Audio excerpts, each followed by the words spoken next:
谢穗禾公主救命之恩。跟我来。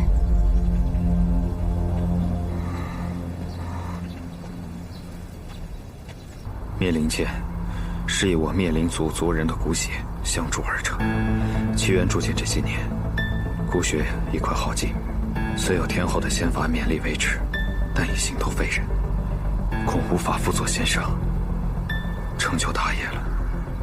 所以，请仙上允许奇缘归隐山林，料此残生吧。哼，姨母只是暂时失势，我们鸟族一时示威，你便要学那些势力仙家，树倒猢狲散了吗？奇缘不敢。当年若非天后相救，奇缘一定活不到今日。天后的大恩大德，奇缘无以为报，只能来世再报。莫非你要去找你的老相好，变成公主？我和柳英，哦不，我和变成公主早已形同陌路，恩断义绝。灭灵剑，再给我造一支灭灵剑，我就为你根治尸解天残，还你自由，你就可以去找你的变成公主再续前缘，可好？你不信我？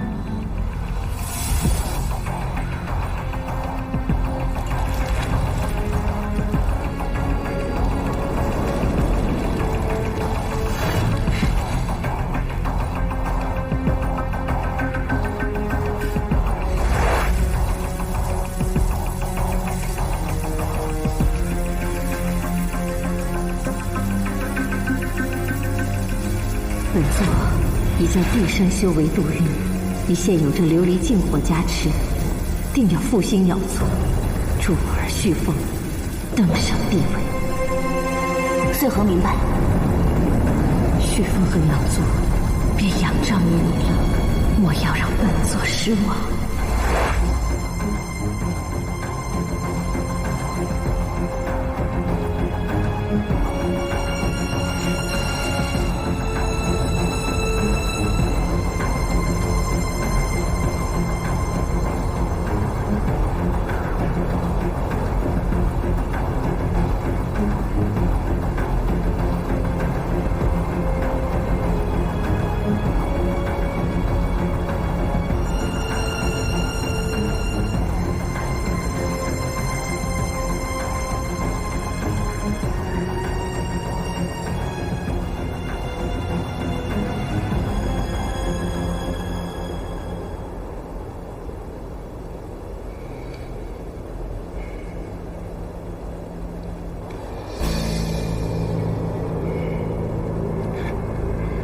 夜神殿下果然高招，这棋无论我如何下，终是没有胜算了。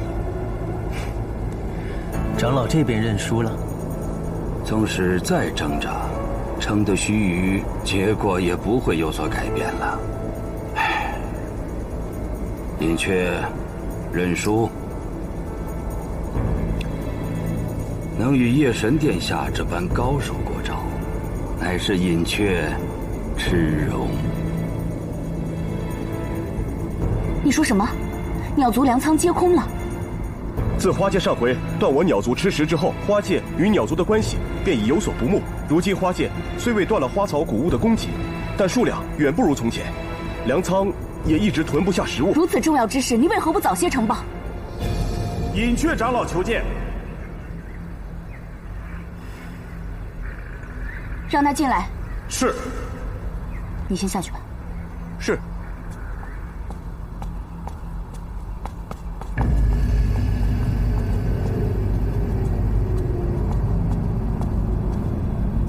参见族长，鸟族近日的粮灾饥荒，不知族长可有耳闻？长老这是何意？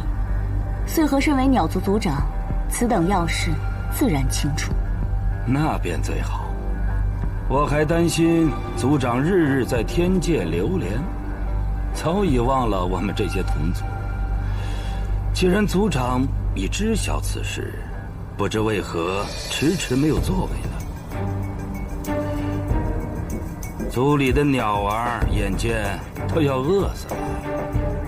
此事我自会处理。当初，废天后钦点你为族长，助你处理鸟族事务，才令鸟族昌盛兴旺。但如今，废天后失势，各位长老们都担心族长还能否担此重任，保鸟族周全。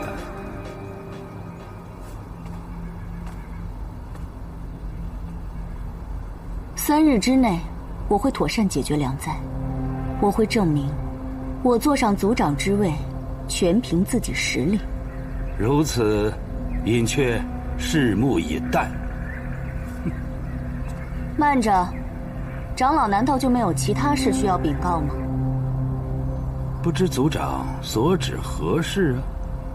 自然是你去魔界与魔尊会面一事。我与老友叙旧，这等小事也需禀告。族长若是有这闲心，不如早些处理好良灾一事吧。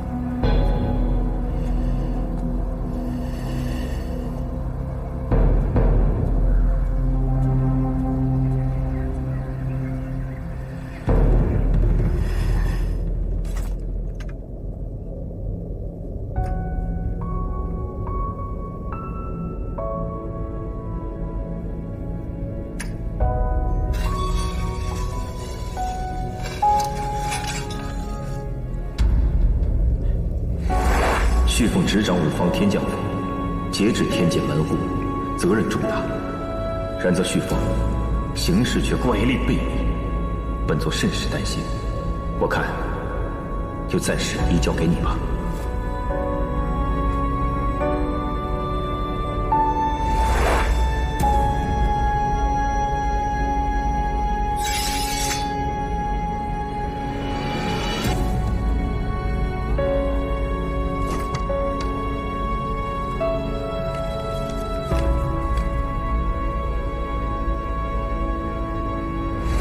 鸟族遂何其奏？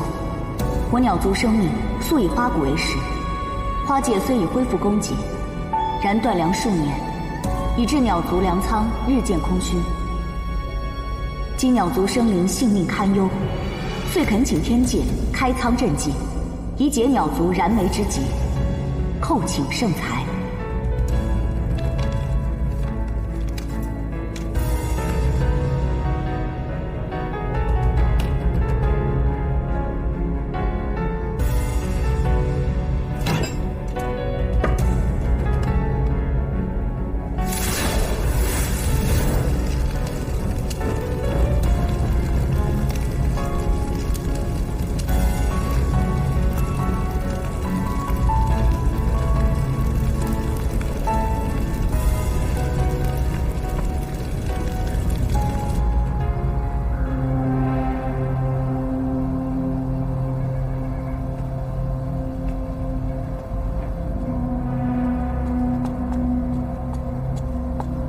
族长，如何？天界可有消息？没有。不行，我得亲自去一趟天界，向天帝借粮。可隐雀长老和其他几位长老都已在大殿中等候族长召开会议，若族长此时离去，怕是不妥。哼，他们一个个的，倒是都迫不及待，想等着看我出丑，哪有那么容易？隐雀。今日我就先好好和你算算你去找魔尊的账。族长再不向天界借粮，族长到！就是啊。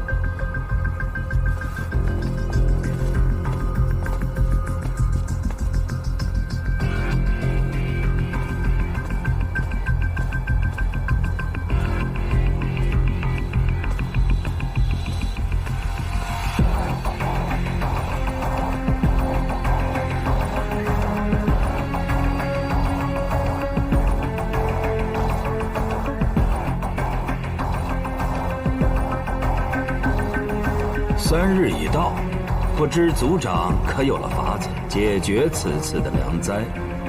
我已向天界奏明此事，天界却迟迟未肯借粮，怕是与隐雀长老有关吧？鸟族遭受良灾，天界不肯借粮，可这事儿与隐雀长老何干呢？隐雀长老几日前去魔界与魔尊会面，此事传入天帝耳中，天帝对此很是不满，觉得是我们鸟族起了反心。若非我向天帝呈明鸟族对天界一片忠心，天帝怕是早就出兵镇压鸟族了。隐雀倒不知去魔界与魔尊叙个旧，竟引出这般事端。若天帝当真因此不愿借粮给鸟族，隐雀愿随族长一同去天帝面前澄清此事，好让天帝消除对鸟族的疑虑，尽快借粮，以解鸟族燃眉之急。隐雀长老所言甚是，现下不如您和隐雀长老一同去一趟天界，速速解决此事吧。那隐雀长老可有证据证明自己与魔界并未勾结？既然天界没有出兵，那便表示他们亦无证据证明我与魔界勾结。族长借不到粮食，如今却要将这黑锅让我来背吗？这千百年来，我为鸟族鞠躬尽瘁，令鸟族不断壮大。如今鸟族有难，我耗尽心神，却要因隐雀长老品行不端，导致天家与我鸟族生出嫌隙。我倒是要问问隐雀长老，难道鸟族的粮食还能向魔界借来不成？哎呀，族长、隐雀长老，二位在此争论亦是无用。当务之急，不如早上天庭向天帝表明我鸟族的忠心，速速借到粮才是啊！夜神殿下到。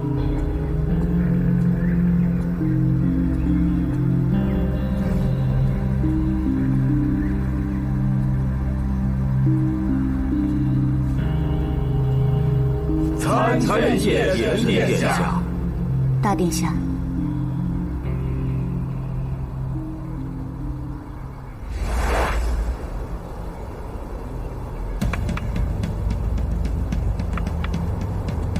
夜神殿下今日前来，怕不只是为了与我下棋吧？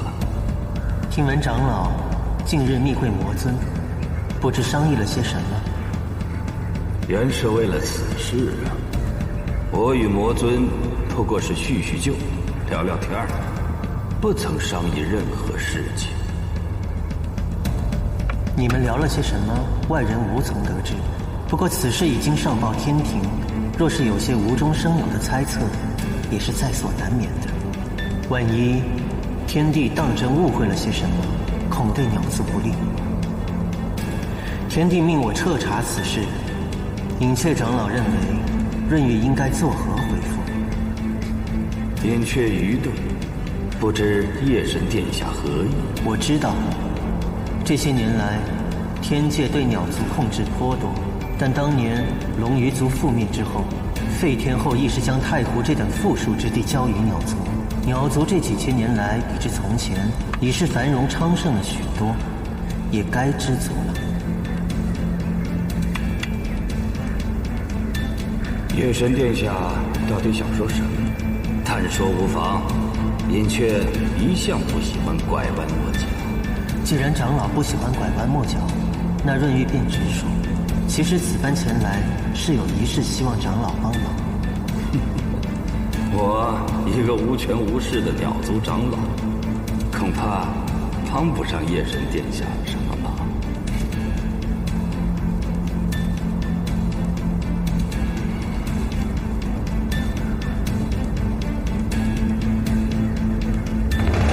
若是被鸟族知道，这绝密的鸟族兵力布防图是从长老这里泄露的，长老认为你将来还有在鸟族立足的可能。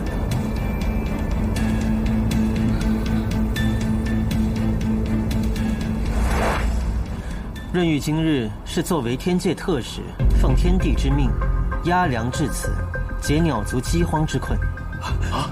哎呀，多谢殿下特此前来押粮，穗禾与鸟族上下感激不尽。今日前来，还有一件要事需要解决。不知殿下还有何事需要解决？穗禾愿倾力相助。前不久，隐雀长老私自前往魔界，与魔尊会面一事，相信大家都已经知晓了吧？隐雀长老私自密会魔尊，暗藏祸心。夜神殿下若要惩治他，穗禾定全力配合。但鸟族对天界一向忠心，还望殿下莫要怀疑。穗禾族长似乎迫不及待想要治隐雀长老的罪了。穗禾公主曾向天界请兵，要派天兵回1秒洲拨乱反正，但天帝并不相信鸟族会有异心，并命我要查明原委。我今日前来，便是向各位告知调查的结果。隐雀长老前往魔界，纯属私交。各位切莫要因此事影响了鸟族与天界的关系。原来不是天帝要镇压鸟族，竟是你向天帝讨兵对付隐雀。穗禾那日不过是情急之下才做此提议的。确实如此，幸好未酿成大错。不过鸟族粮仓空虚，闹起饥荒，你却置之于不顾，反而在此讨伐隐雀长老。穗禾公主未免有些本末倒置了。我何时置鸟族粮在于不顾了？早在3日前，我便已上书天庭借粮了。天庭并未收到你的奏报。怎么可能？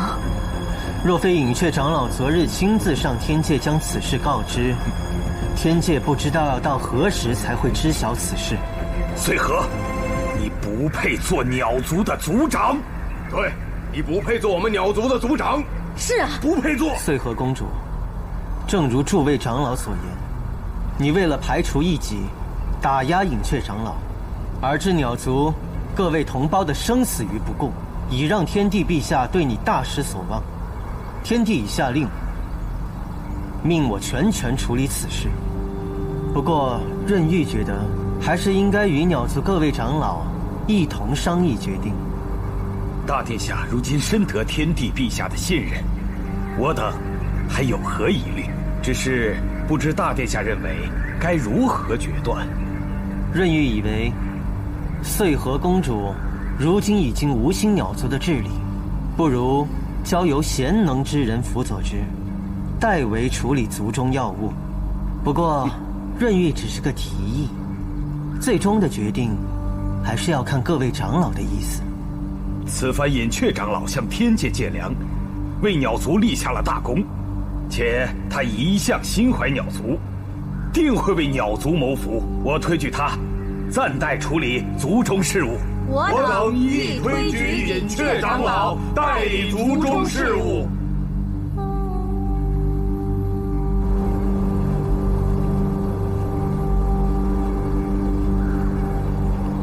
夜神殿下慢走。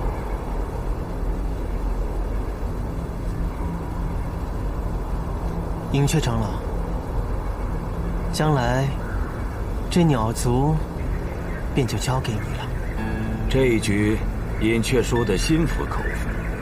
既已知道夜神殿下手段，我又怎敢再有二心？如此便好。鸟族的粮仓恐怕要空上2日，穗禾定会因为此事求助天界，而他的奏报会消失无踪。届时，希望长老能够亲自出面借粮，我会以此为机会，助长老掌握鸟族实权。看来我是没有办法拒绝了。只要长老肯率鸟族支持我，总有一日，长老便是鸟族族长，可以放手大展拳脚。族长？那么，大殿下未来又会是谁呢？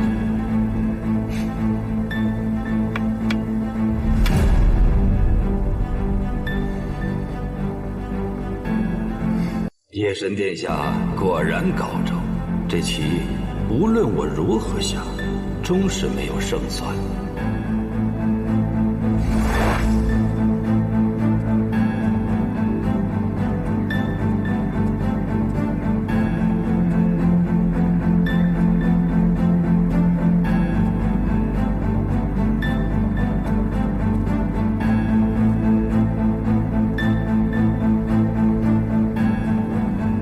隐雀，原来你不是与魔尊勾结。而是与润玉勾结。我所做的一切，都是为了鸟族的将来，而不是如你这般为一己私心。你放心，我会好好辅佐你，全权处理鸟族大小事务。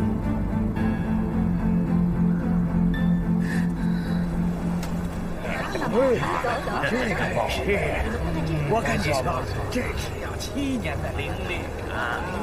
木子，不管你去到哪里，我都一定会找到你。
又在造灭灵剑，难道他还要对锦觅不利？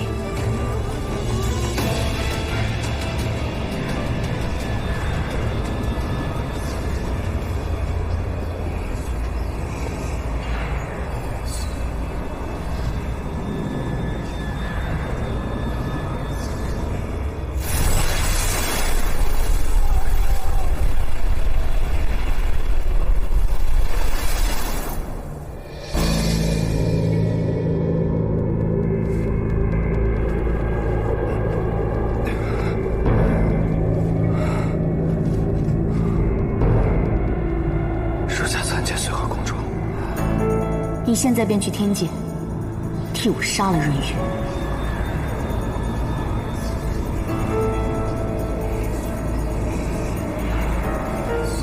夜神殿下，乃是天地之子，那又如何？他毁了我千百年来苦心经营的一切，我便要了他的命。夜神殿下灵力高强，我造灭灵剑损耗了太多灵力，即便我有灭灵剑在手，我也打不过他。到时我会和你一起去。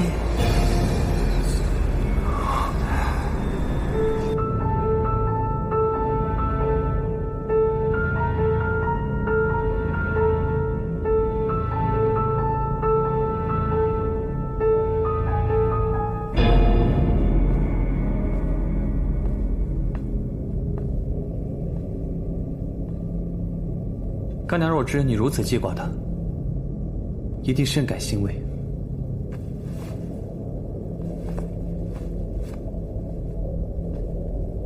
你怎么来了？我听说鸟族的权力皆由隐雀长老接手了，想必这一切和大殿下脱不了干系吧？看来你已经开始动手了。我只不过是想完成娘亲的心愿而已。但当初，干娘为了这个心愿，做了很多错事。你到底想说什么？我只是希望大殿下不要步他的后尘，只怕最后错了多了，忘了初心。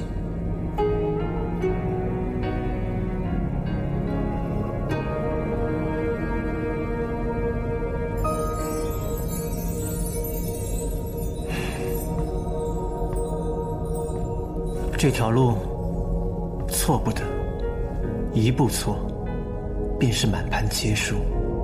我已经输不起了。可是你走这条路的时候，有没有为锦觅想过？她是无辜的，她不应该被你利用，也不应该为你而受伤。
随我去看看。小鱼仙瓜，小鱼仙瓜，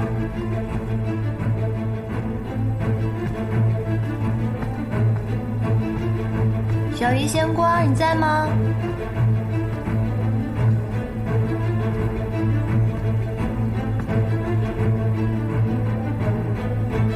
好吧，救命之恩无以为报，今日特地前来却不见你，就把他留在此处了。没想到瑞玉不在，你倒是送上门来了，如此甚好。机会千载难逢，你现在给我用灭灵剑杀了他。这万丈须甚为滋补，定能助你尽快恢复灵力。愿这万丈须能滋补你伤势，希望可以帮到你啦。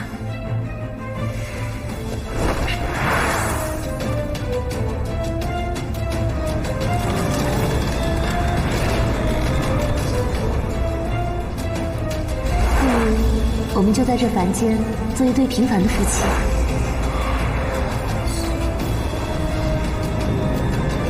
我说过，你若再伤锦觅，你便是我的敌人。你要做那些违背良心的事情，我知道你不是那样的人，快动手啊！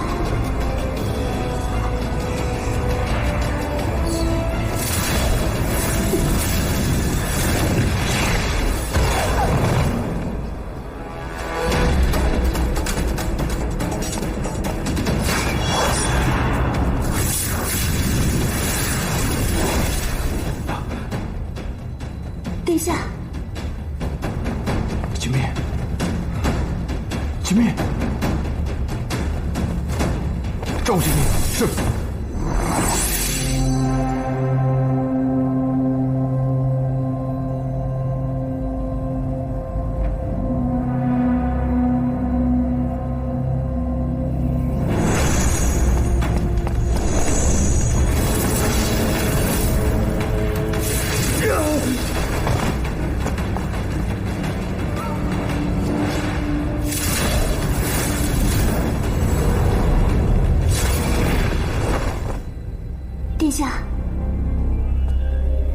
殿下，原来你还是在乎我的。方才锦觅被火系法术所伤，你为何要这么做？我还能为了什么？你心中只有他，可他却给夜神送药，我气不过。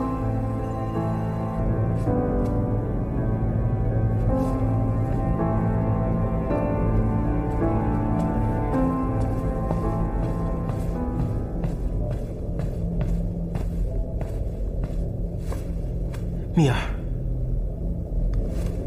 怎么回事？方才有人要加害锦觅仙子，幸亏二殿下及时赶到。人呢？追出去了。你快去帮旭凤，锦觅有我护着。如此甚好。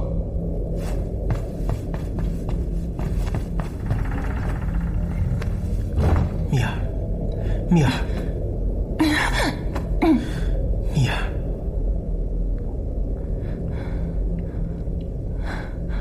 小鱼仙官，这刚刚出了何事？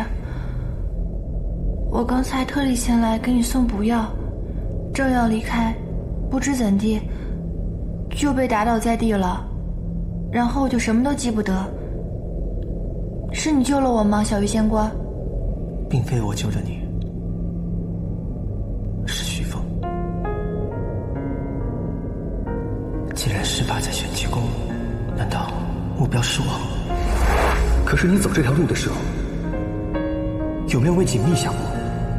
他是无辜的，他不应该被你利用，也不应该为你而受伤。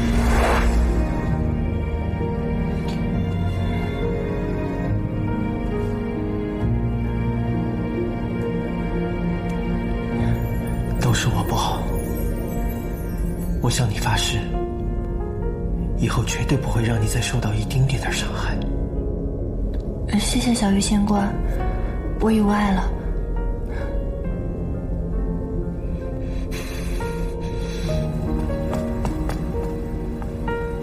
殿下，我并无心伤他，是这个齐渊，他便是在人间要杀锦觅的人。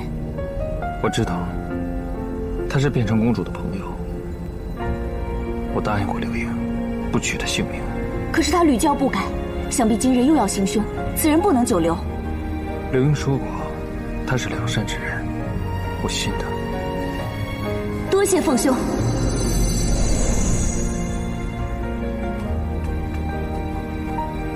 木慈，锦觅呢？锦觅可还好？锦觅没事儿，他并不是冲着锦觅来的。凤兄，木慈体内被中了尸解天蚕，需要定期喂养，恐是有人借此利用木慈。他从前所做的一切，都是被迫的，他别无选择。尸解天蚕，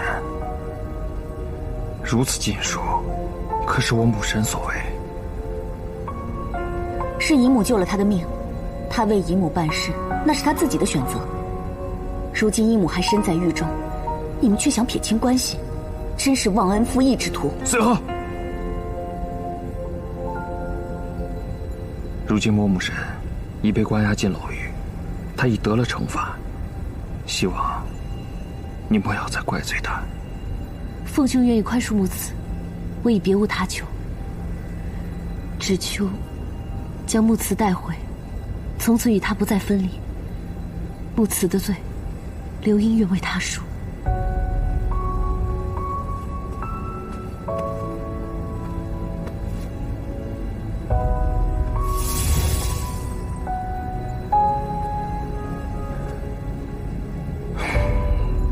今后，不管因为什么，你若再伤害锦觅，我便不会对你手软。我会兑现人间的承诺，你若有性命之忧，我定会相救。但你休要试探我的底线。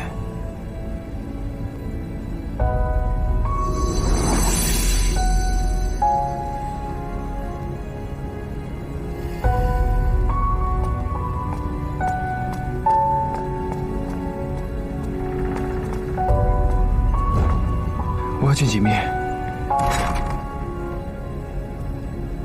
蜜儿已经休息了，已无大碍。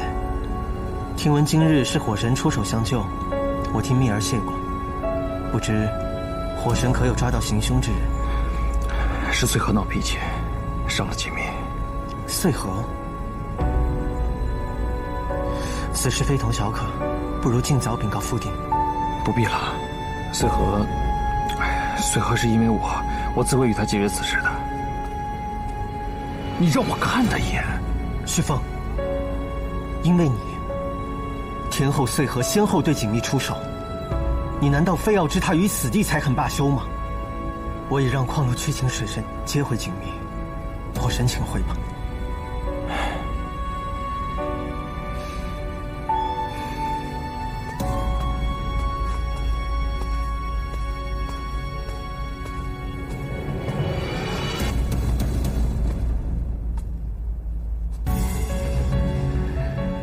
徐凤，我为你付出了那么多，如今连手中的权力都旁落他人。我失去了一切，可你心里仍旧只有那个锦觅。为什么？为什么？徐枫，锦觅。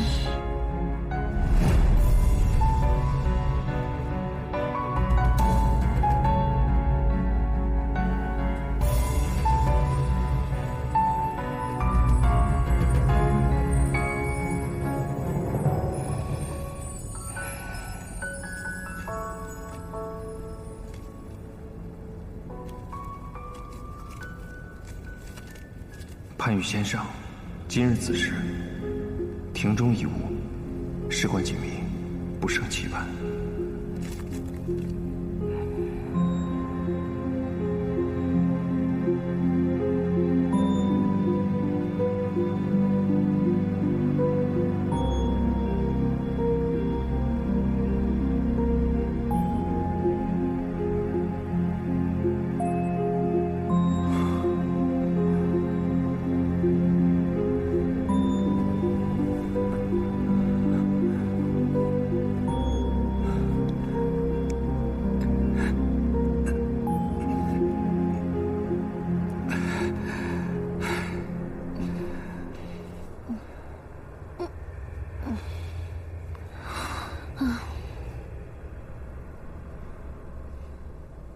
你要抓着我到几时啊？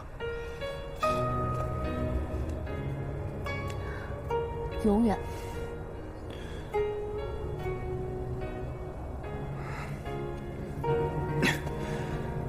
你堂堂魔界公主，何故要与我这种人耗着？因为你值得。我没有伤害你的朋友，所以我不会让你看不起我。我的木慈终于回来了。这段日子你去了哪里？你为什么又再造灭灵剑？我本来想杀了锦觅，找天后换世界天蚕，可是最后一刻，我突然觉得，即便我死了，也好过见你对我失望。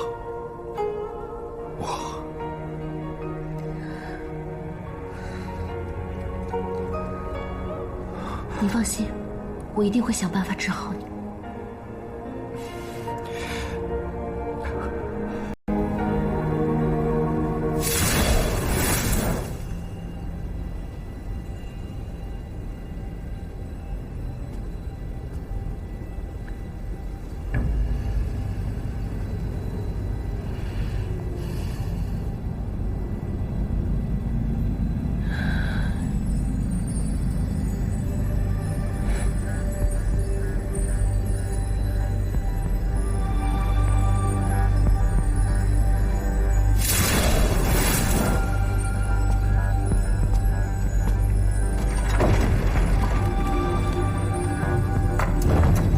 爹爹，啊，蜜儿，来，趁热把药给喝了。好。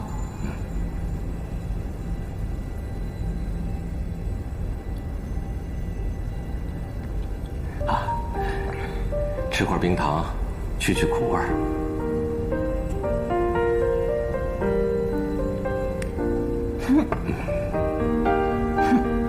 蜜儿，可不能让爹爹再担心你了。这3天2头的受伤，这穗禾同他姨母如出一辙，此事定要奏报天地知晓。穗禾心仪凤凰，所以他痛恨我，也是情理之中的。那蜜儿的心仪之人又是谁呢？说实话，我也不清楚。我心里总是空落落的，我也不知道是何缘故。爹爹，你说我该如何是好？爹爹知道蜜儿懂事，不愿让爹爹和众人为难。曾几何时，爹爹也曾经想过，带你做出正确的选择。然而今日发生的这些事，让爹爹想起你的母亲，也想起过往的那些旧事。爹爹终是明白了，子芬为什么要隐瞒你的身份，藏于水镜。如今，你果然是因爱而深受其苦啊！那我一辈子谁也不嫁，守在爹爹身边，这样就没有烦恼了。傻孩子，逃避亦是无用。现如今你就回到爹爹身边，就放心大胆地去选择，无论是火神还是夜神，爹爹都支持你，只要你能真心觉得幸福。谢谢爹爹。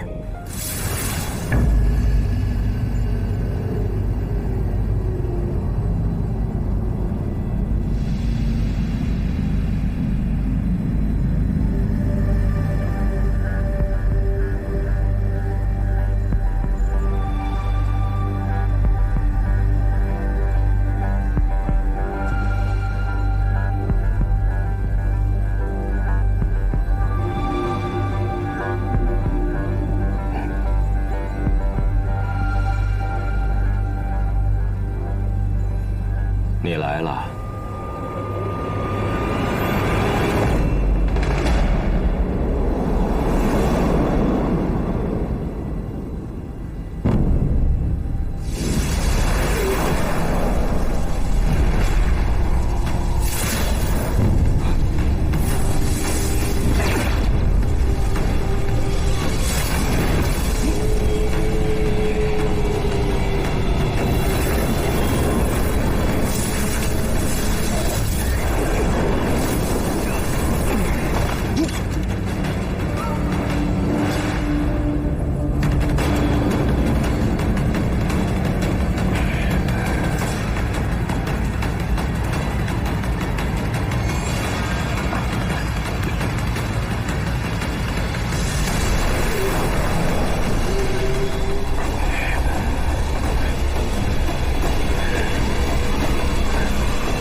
先生，先生，怎么了？火？火？什么火啊？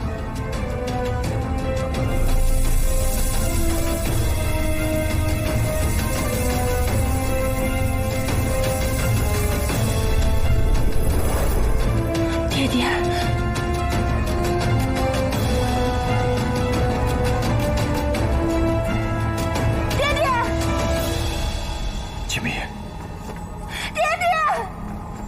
金明，林小雨，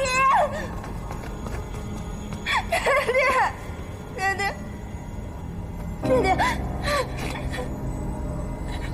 爹，你是怎么了？爹爹，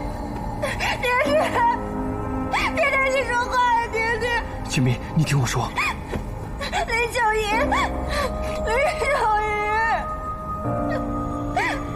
他们怎么了？爹爹。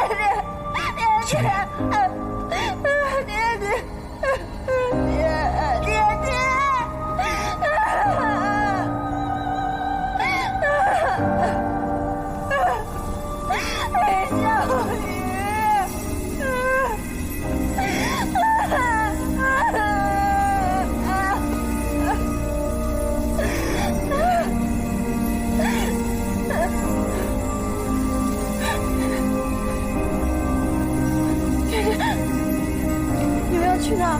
金明，你们去哪儿啊？金明，我求求你了，凤凰，我求你救救他们好不好？我知道。金明，你听我说，金明，我求你救救他们。金明，你听我说，金明，来不及了，已经晚了。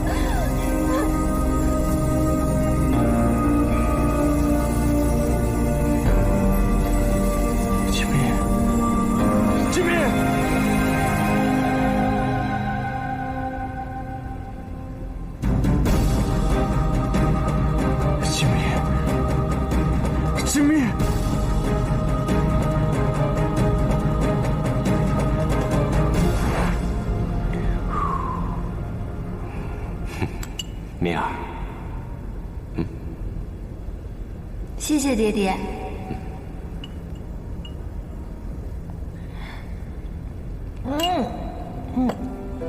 这太苦了。良药苦口嘛，来，吃块冰糖，去苦味儿。谢谢爹爹。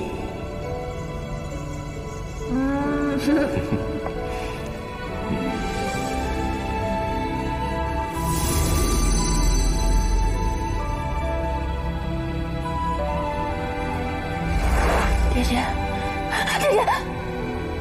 米儿，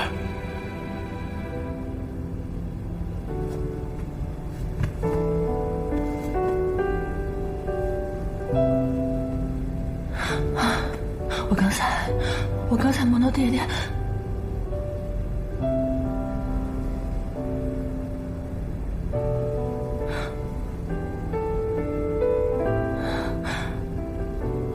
米儿，想哭就痛痛快快的哭出来吧。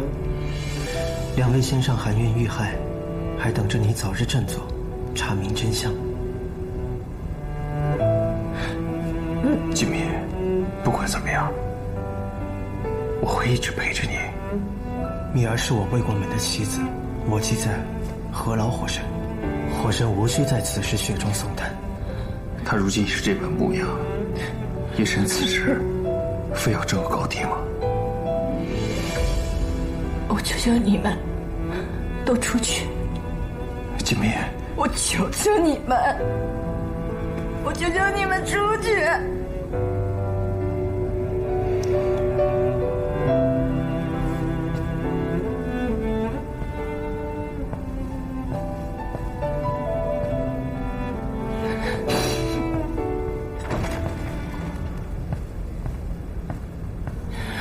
是与非，怎料事与愿违。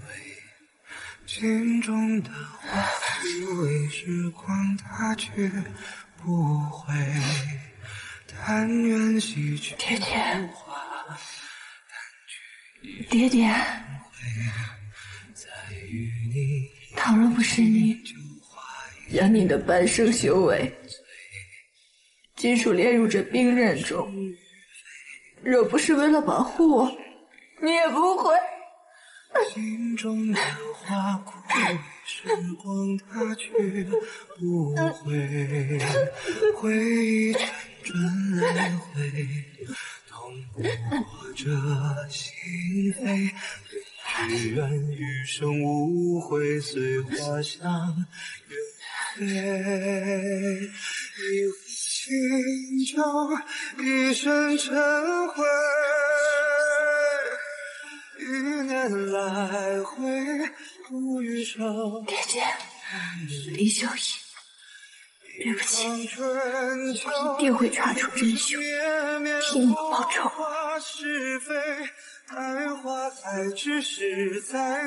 水神神去行灭，天地色变，为之怅然涕下。水神生平胸怀仁善，悲悯天下万物苍生，以毕生之灵力助人无数。本座想追封他谥号德善仙尊。锦觅仙上乃是水神所依之独女，按律应当守孝3年，因此与夜神润玉之婚期，便顺延至3年孝期后吧。另外，锦觅仙上继任水神之位，即日受封。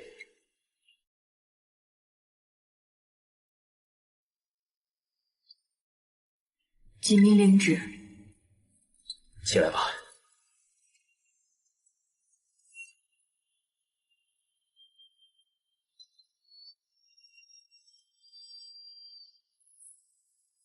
锦觅，一切既然顺便，我答应你，我定会查出何人害了水神。火神无需为此事操心，我自会替蜜儿查出仙上为何人所害。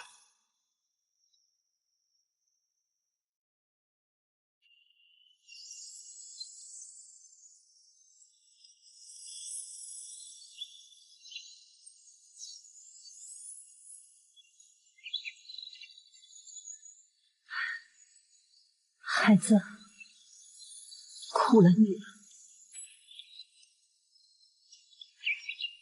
长方说，我又如从前一般了。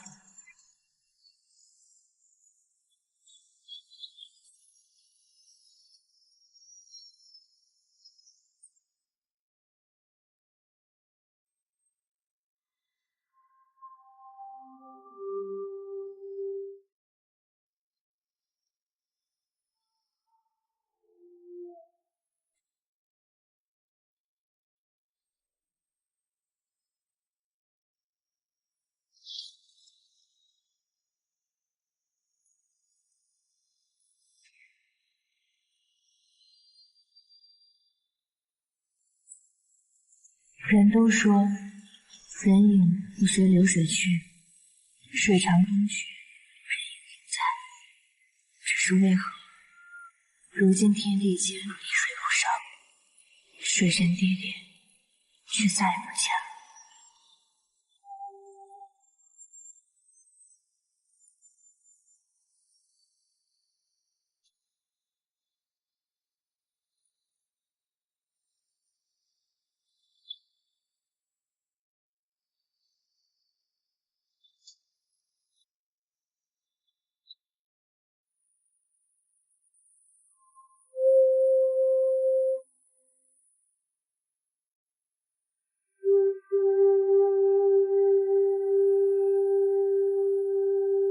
福地，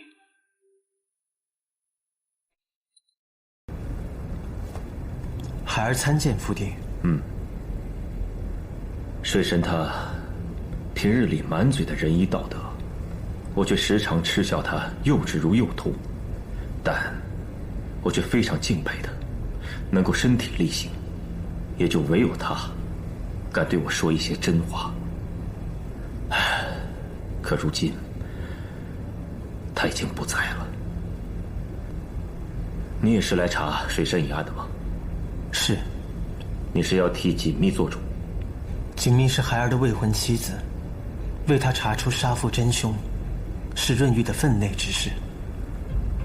披香殿主事呈上来的这些卷宗里面，只提到了水神死于琉璃净火，毫无其他头绪。你如何看？在这6阶当中，有着极高修为，能够操控琉璃净火的，唯有2人。母神现被押于皮索牢狱，而另外1人便是旭凤，且也恰巧他当日就在洛阳府。表面上看，确实如此。表面上看，身在现场，飞白书、琉璃禁火，全都指向旭凤一人。可孩儿觉得，这未免太过直接了。你相信这不是旭凤所为？孩儿相信，自己的兄弟有所为，有所不为。那你觉得会是谁呢？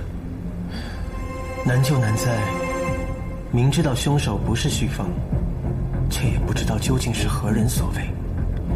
水神在天界德高望重，万人敬仰，并没有什么敌人，且父帝也看过了卷宗，毫无线索，恐怕要想查出此案的真凶，十分困难。可是如果这些卷宗一旦公开的话，众仙家未必如你一般明辨是非啊。不错，孩儿知道父帝对旭凤寄予厚望，他的声誉不可毁。长远之计，孩儿建议在找到真凶之前，还是封存卷宗，不要公开的好。玉儿，为父也对你寄予厚望啊。任玉自当替父帝与兄弟分忧。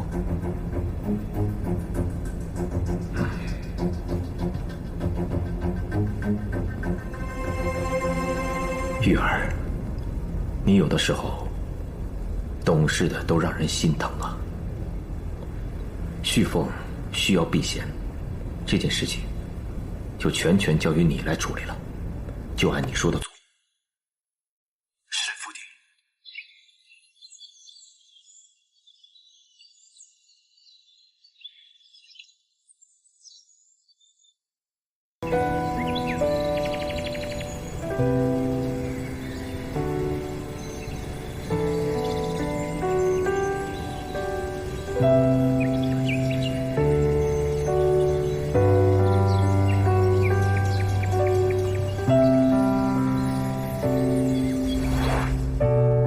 我也不知道为什么，我看到这位水神伯伯就觉得十分的降火驱燥，而且还很亲切呢。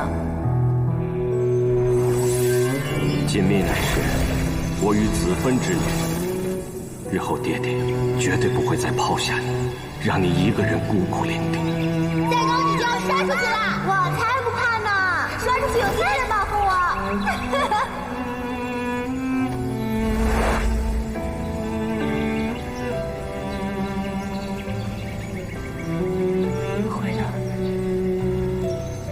不会是他的，不可能是他的，不会的。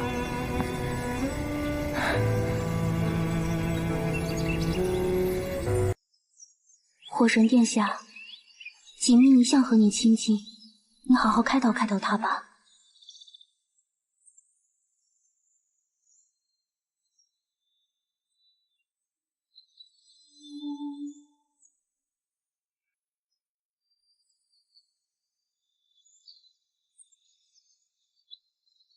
锦觅，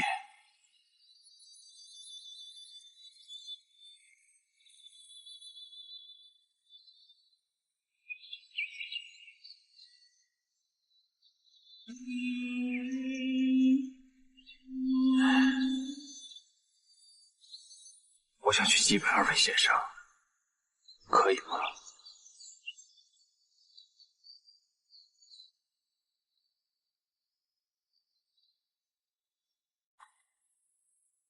小神定会将真凶缉拿归案，告慰二位先生。查得如何？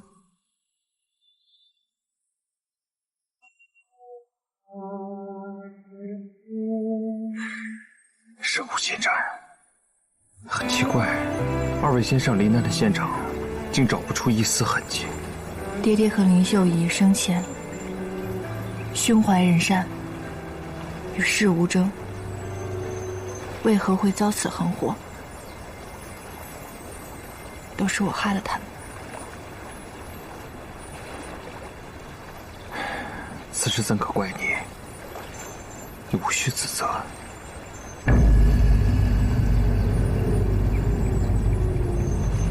我问你，6界之中，可以自由操控琉璃禁火之人，都有谁？琉璃净火是凤鸟族术法的至高化境。据我所知，几千年来真正练成的，除了我跟武神，6界之中恐怕再无第3个人了。你为什么突然问这个？那我再问你，可以接连杀害爹爹跟林秀仪2位上神的人，6界之中又有几个？你是有什么发现吗？若是有，你定要及早告诉我。这封信是我在整理爹爹遗物时发现的。这封信，你有何解释？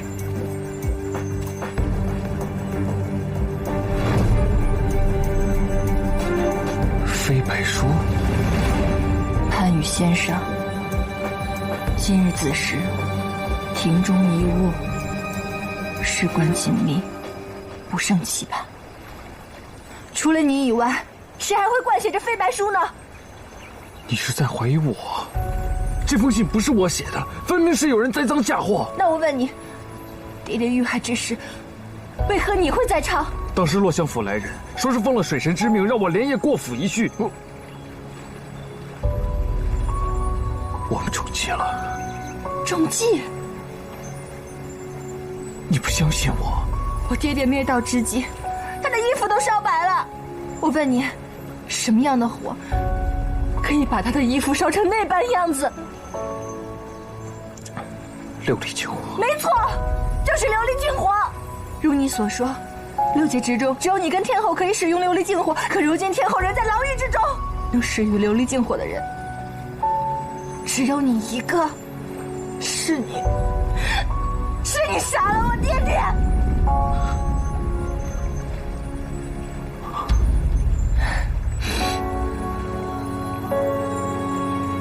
你我相处这么多年，我是什么样的人，你不知道吗？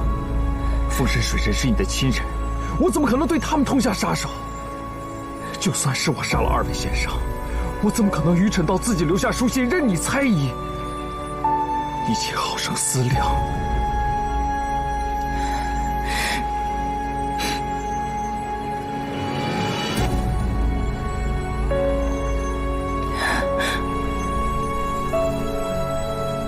如今我无法自证清白，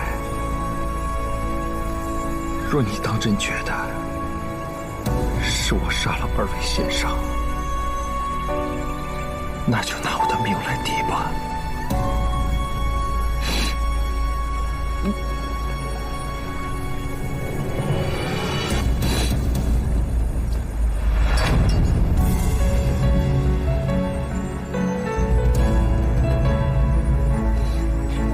我不要你的命，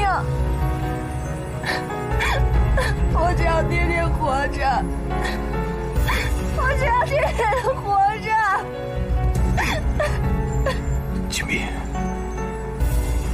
给我些时日，我定会将凶手带到你面前。相信我。爹爹，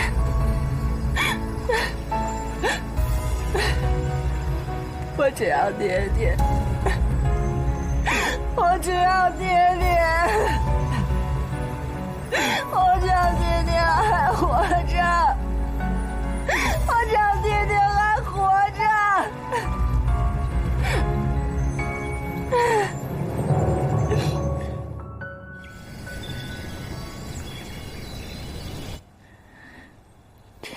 爹爹，爹爹别走，爹爹别离开女儿，爹爹，爹爹，凤凰，求求你别杀我爹爹，爹爹你别离开我，爹爹，爹爹。凤凰，求求你，求求你，爹爹，凤凰，你别杀爹！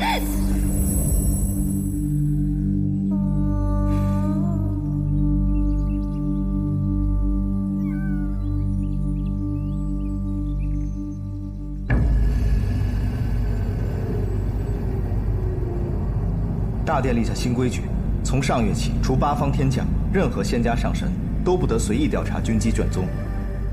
陛下首肯了。殿下，凶手会不会就是大殿？怎么可能？他是我兄长，我们之间就算再有什么芥蒂，他也不至于这般害我。是，属下一时糊涂了。大殿一向持身中正，天界上下无不众口交赞，他干不出这等事。持身中正，众口交赞，确实如此。润玉只会水系术法，断然使不出琉璃净火。况且水神是润玉的靠山，润玉是个明白人，绝不会仅仅为了栽赃嫁祸于我就去谋害水神的。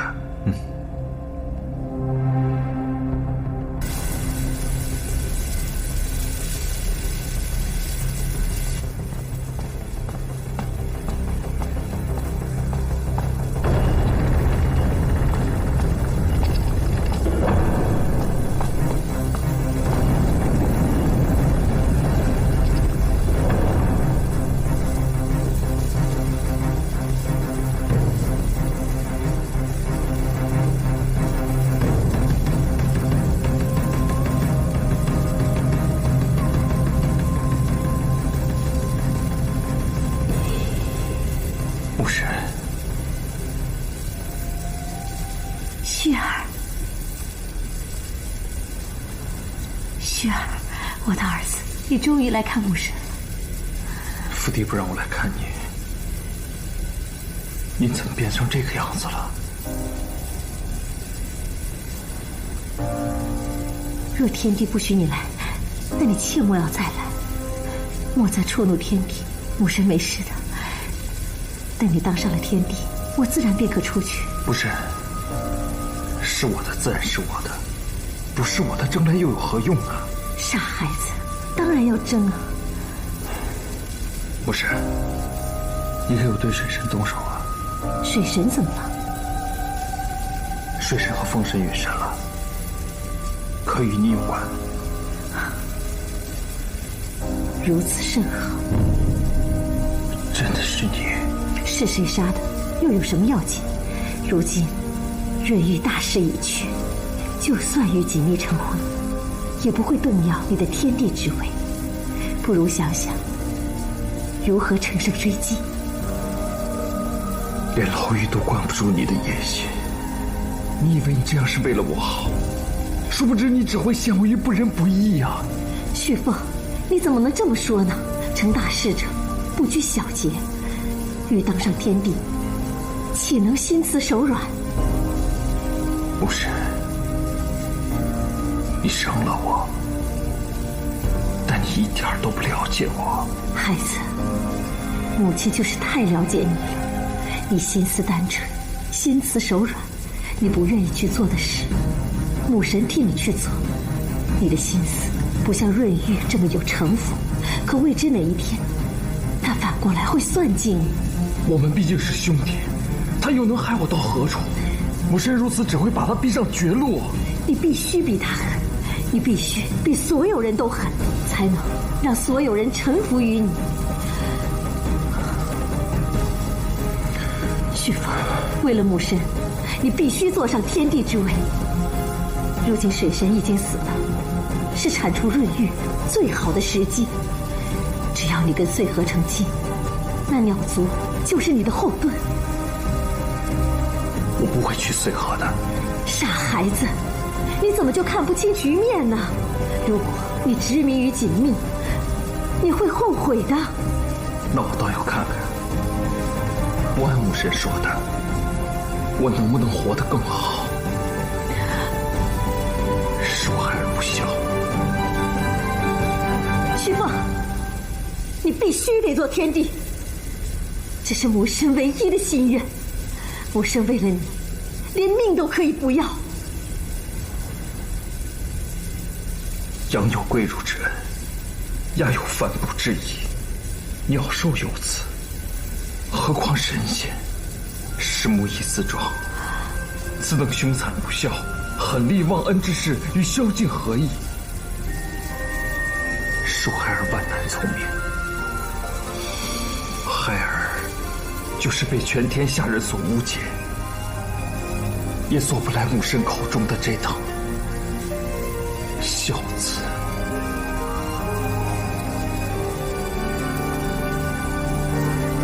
旭凤，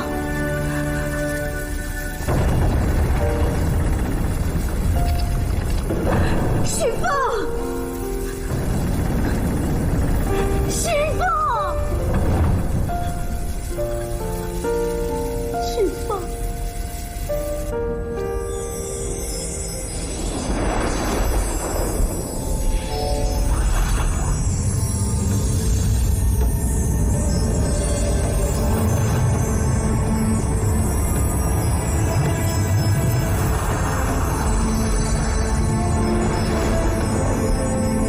别紧张，对于初学者而言，你已经做得很好了。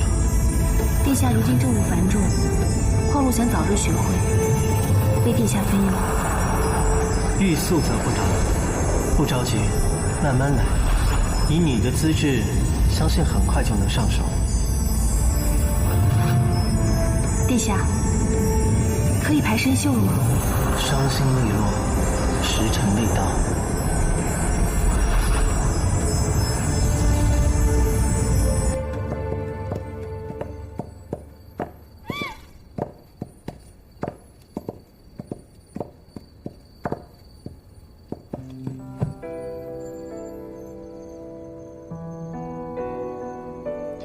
一下子吃了多少梦啊？撑死了吧？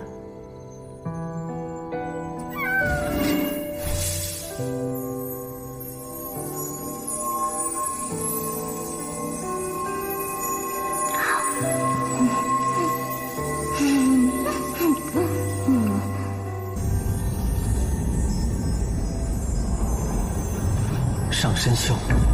是。记住，人生不相见，动如身与伤。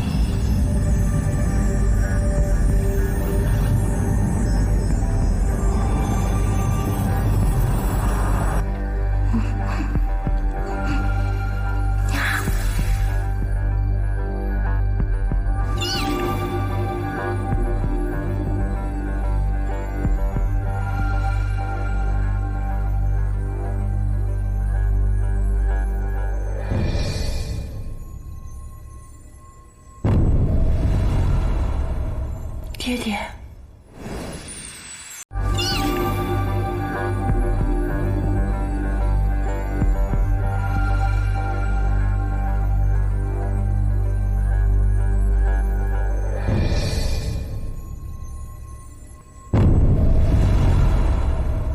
爹爹，你来了。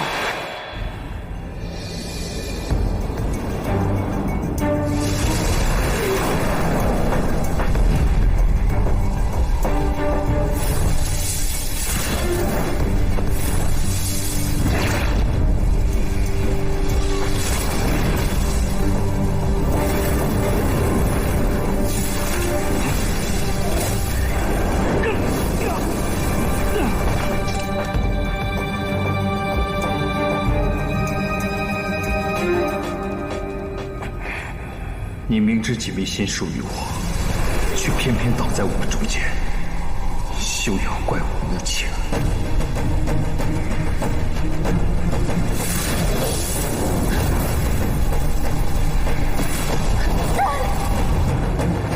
林修，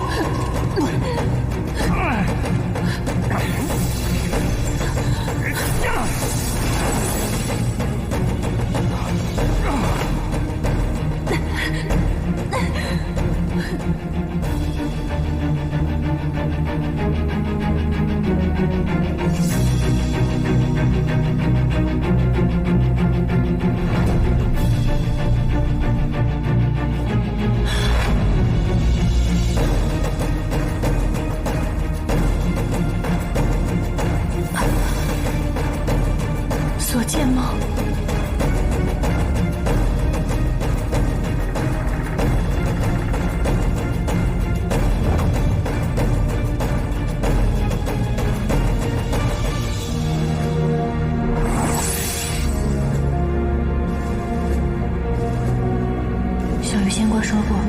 梦录上记载着野兽的去处，若那梦是真的，野兽应该去过齐武宫。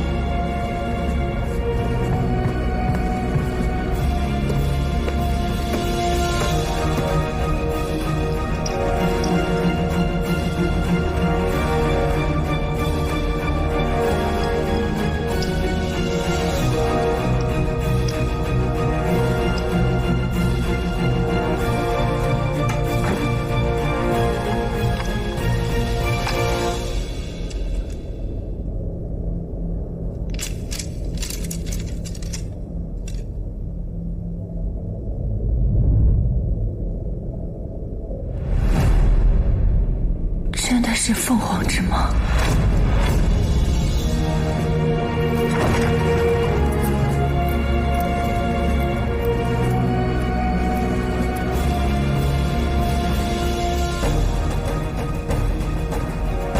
你看，伤心像不像一只蝎子，而生锈犹似一个张弓搭箭的猎手。猎物与猎手注定天生为敌，或偶有交集，但也终究天涯永隔，两不相见。今日便到这儿吧。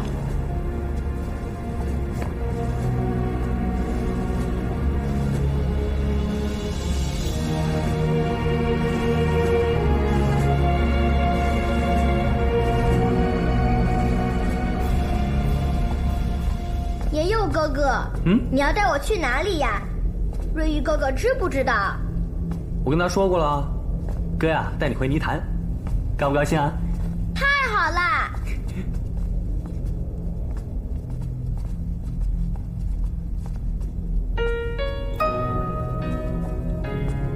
这是准备去哪儿啊？自然是回他该去的地方了。该去的地方？这里就是他的家。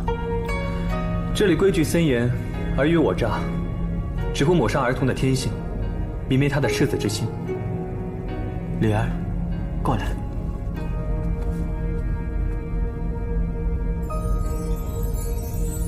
殿下，严佑君，李儿何去何从，还是让他自己决定吧。行，那你自己做决定吧。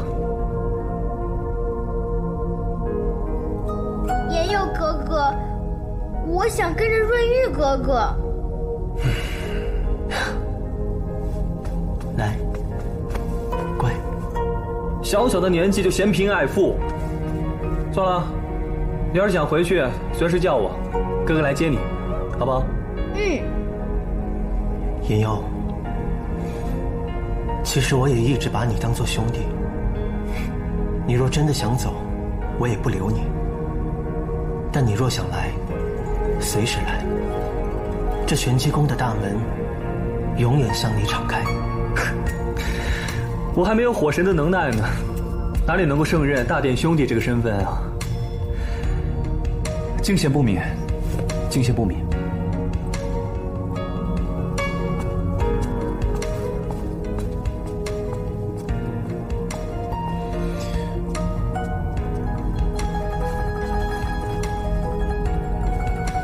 李儿啊，谢谢你能留下来陪着哥哥。娘亲走的那一日，把我藏在云梦泽的泥潭里。她跟我说，要是他回不来了，以后都要听大哥哥的话。这些李儿都记得。娘亲也跟哥哥说，这一生都要好好照顾你，哥哥也不会忘记。以后就只有我们两个人相依为命了。那我以后还能见到严佑哥，还能去泥潭里打滚吗？当然可以了。好了，你先回去休息。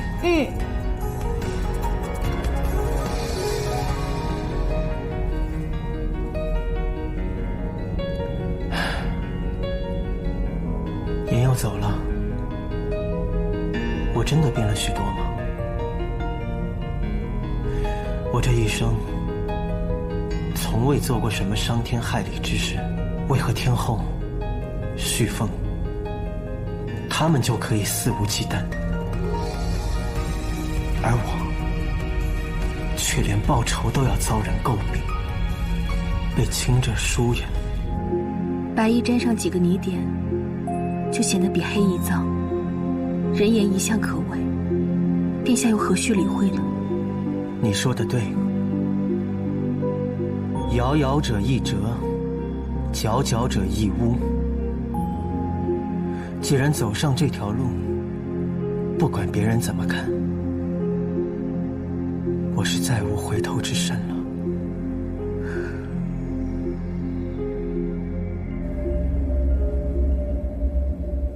此次安抚鸟族，调粮赈灾，夜神绝功至伟。想不到润玉，你平日不显山不漏水，可处理起政务来，却可以独当一面。比起火神，毫不逊色，反而更加的缜密周至。本座甚慰了。父帝过誉。太上老君有3宝：曰慈，曰俭，曰不敢为天下先。润玉一向奉为圭臬。昔日润玉不在其位，不谋其政，如今职责所系，那便是分内之事。润玉必当尽心，不敢辜负父帝期许。启禀陛下，鸟族隐雀长老前来上表，欲将800里太湖献于天界，以表忠心。太湖本属龙鱼族故地，本座想将太湖赐予夜神作为封邑，以示嘉奖。不知夜神意下如何？多谢父帝厚赏。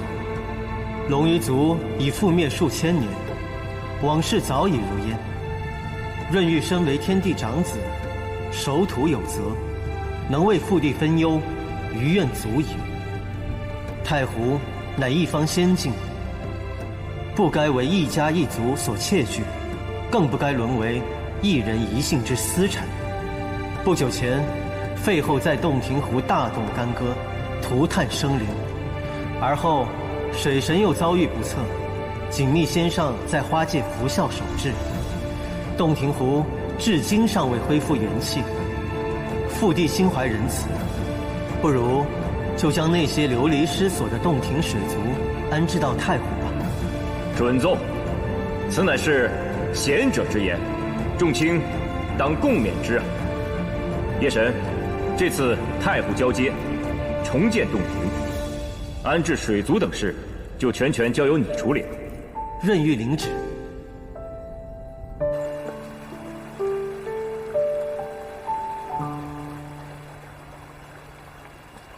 这刚倒下一个夜火修罗，这又上来一个巡海夜叉。这二殿下一向严厉，可这大殿下呢，平时看着还好说话，可是做起事来一板一眼，毫不含糊，为人又那么精细。你说你爹怎么那么倒霉呀？怎么总碰上这些难缠的人物？不过，大殿下这次可是大手笔呀！方才他在九霄云殿上根本就没有计较一湖一地之得失，如此看来，他所谋甚远。哎，还是我女儿有眼光啊！这把冷灶烧得妙。哎呦，女儿啊，女儿，你就别看了，好不好？哎，你看看你爹，看看爹好不好？自从月下仙人寿宴之后，你可是一次都没回来看过爹，是不是还在生爹爹的气呀？爹爹，你要是再当众说什么赐婚什么的，我就再也不理您了。哦，什么烧冷饭，怎么什么话从您嘴里说出来就那么难听？哦，好，爹不说了，爹不多嘴了，行不行？你说这两位兄弟也是啊，也不肯学天地的无为而治，那就像娶媳妇儿一样的啊，不管家花野花，只要过了门呢，都是一样的啊。不管是在朝在野，只要是上了位，也是无差。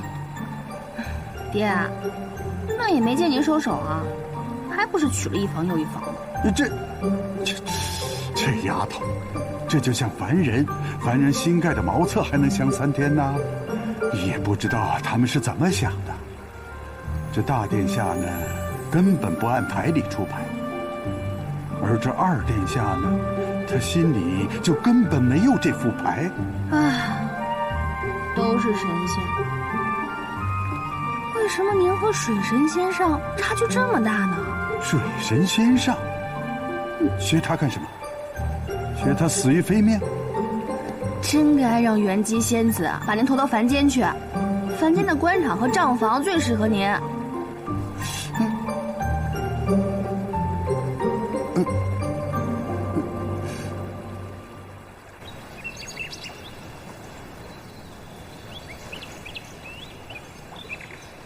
李儿，这800里太湖是母亲的故土，你替哥哥把它守护好，好吗？哦，可是我灵力低微，守不住怎么办？这湖底啊，有一片很大的泥潭哦。哥哥放心，我保证把它守护得好好的。以后有事就来找哥哥，你言佑哥也会帮你的。那2位哥哥，我走了。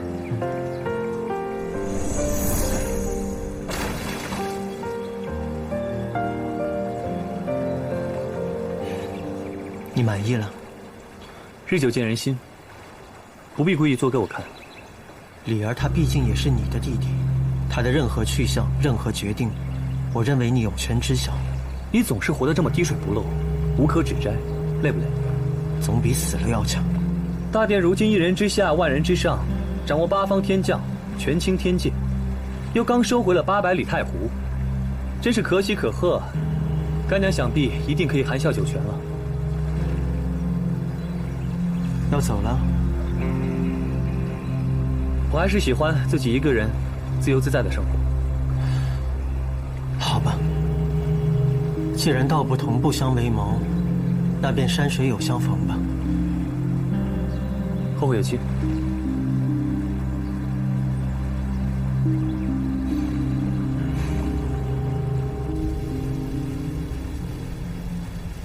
我今天来呢，给你们带了些小玩意儿。哟，哎呀，不必了，不必了。老胡岁数这么大了，也不再需要什么了。哎呀，哎呀！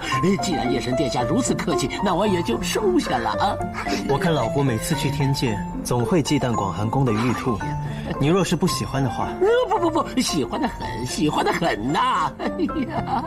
你们知道这是什么？惊雷鼓，鼓声如惊雷，足以驱逐虎豹豺狼。别说那一只区区的兔子了，好物件，好物件！哎呀，这天家带孙总算长出一个好主子。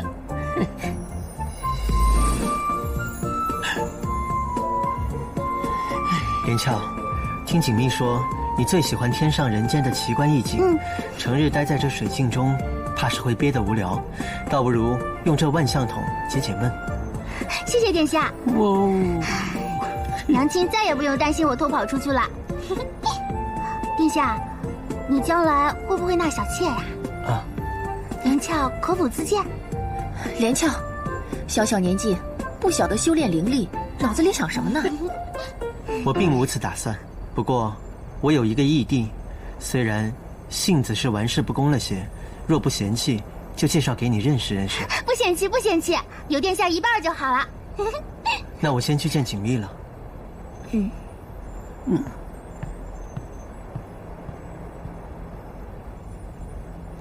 玄灵斗母元君10几万年前曾写下一套花经，可惜凋零于世，让长姐好是心痛。不想这夜神神通广大，竟觅得此经，还全套赠予我们众方主。这几万年啊，我可真没见长方主如此嘉许过谁。夜神殿下做事并不刻意，总在不经意之间就圆满妥帖地解决一切。再难的事情于他，也不过是举手之劳，让受其相助之人亦不觉心中有亏欠。正所谓润物细无声，世间最难得自然而然4字。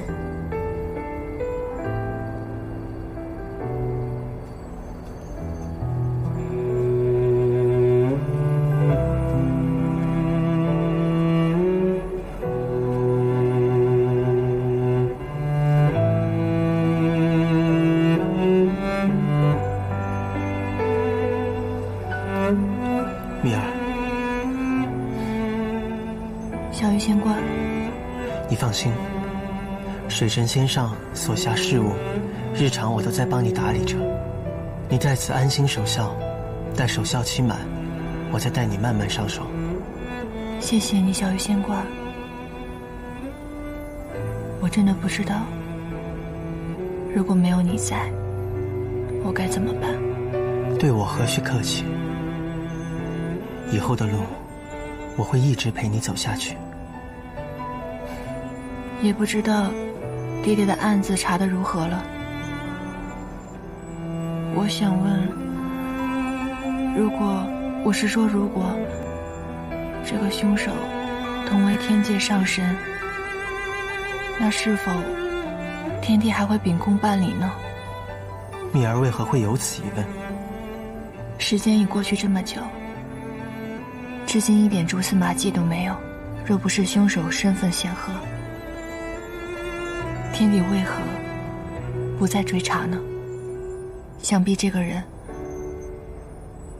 是天帝根本不愿意动的人。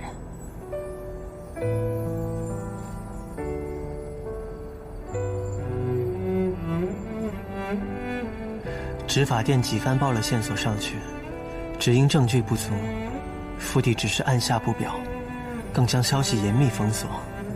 我没有证据，也不好妄加揣测。蜜儿可有什么怀疑的对象吗？我只是想不明白，爹爹生前心性淡泊，与世无争，为何会招来杀身之祸？为什么？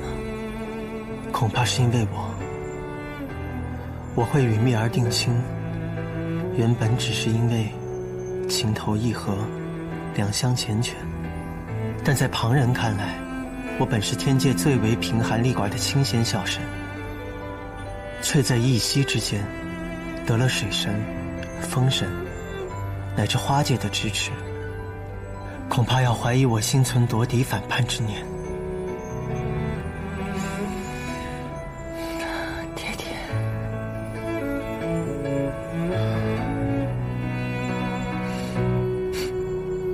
蜜儿，你放心，我一定不会让水神仙上就这样无辜惨死的。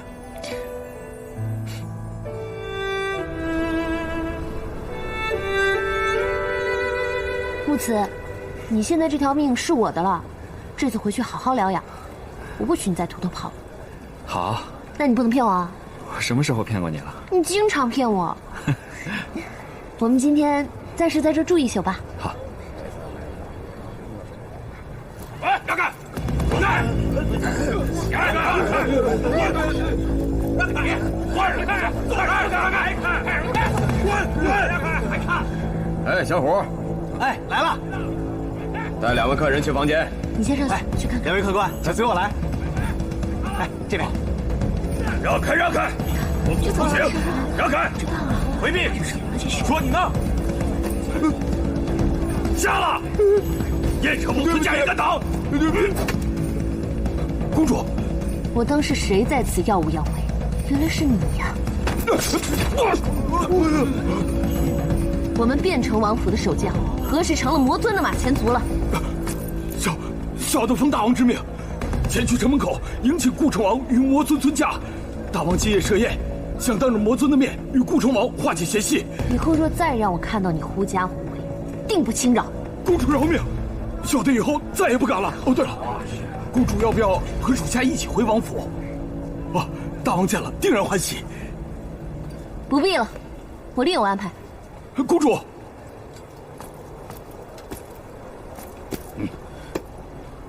王府里一切布置妥当了吗？一切就绪。你怎么不把流云公主一道带回去？也是大功一件呢。眼下，这宴席才是决定大事。此时若逼急了流英，只怕打草惊蛇。哼，今若事成，以后还怕他？你去盯着他。是。今夜我爹宴请魔尊跟顾城王，我们就先在这住一宿，避避风头。既然如此，公主应该先回去帮忙张罗张罗。那可不行，万一你又逃了怎么办？再说了，魔尊跟顾城王素来不待见我，我又何必回去给他们添堵呢？还是这里自在，打听消息也方便。过去这么多年来，我很清楚，我做了许多错事。可现在，每次一想到你，你想到我什么啊？每次一想到你，我就会告诉自己，不能再让你失望。知错能改，善莫大焉。过去的事情就不要再提了。等宴席结束，我们就去找我爹，让他给我们主婚。好。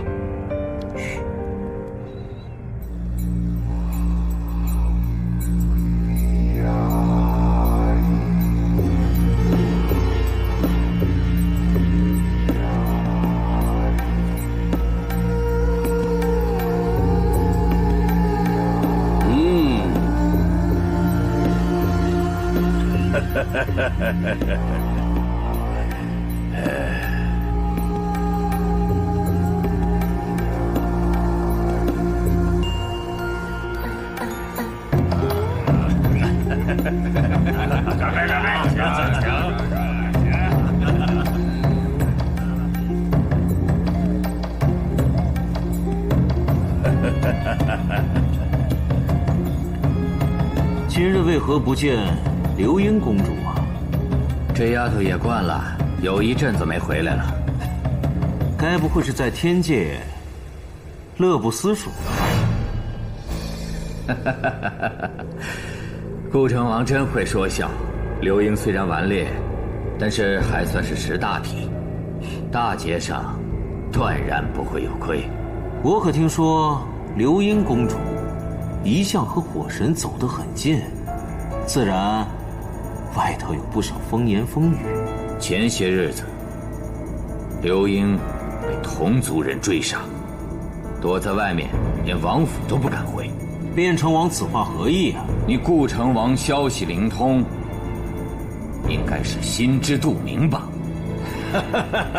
好了好了好了，你们都是我的左膀右臂，为了咱们魔界，喝了这杯酒，从今往后，以往的恩恩怨怨一笔勾销。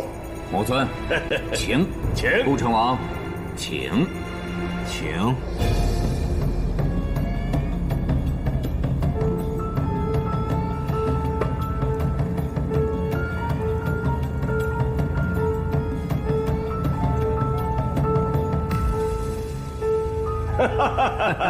跳得好，跳得好！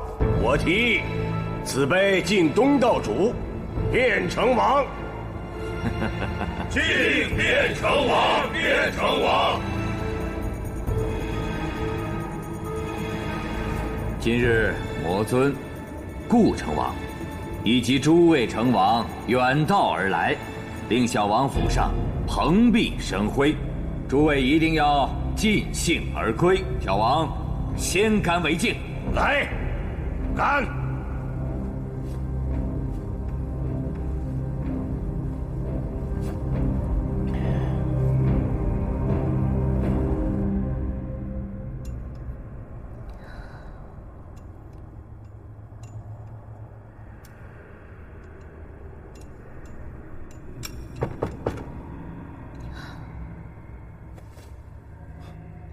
公主，大事不好，魔尊死了。你说什么？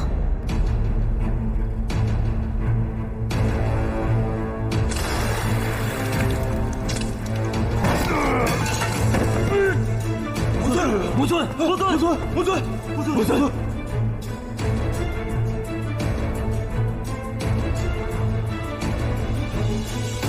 来人，把他给我拿下！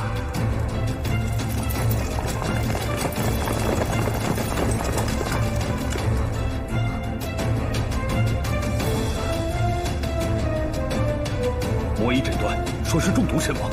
顾城王已将大王何府上下囚禁，说是人证物证俱在，不日问斩。如此大事，旁人便没有意见吗？秦长王长老呢？可有通知？顾城王那老贼素得魔尊气壮，兵权政权一半尽在他手，何况证据当前，诸将又敢如何？来不及解释了，公主，我们速速到魔域去，属下定拼死帮公主将大王救出来。好。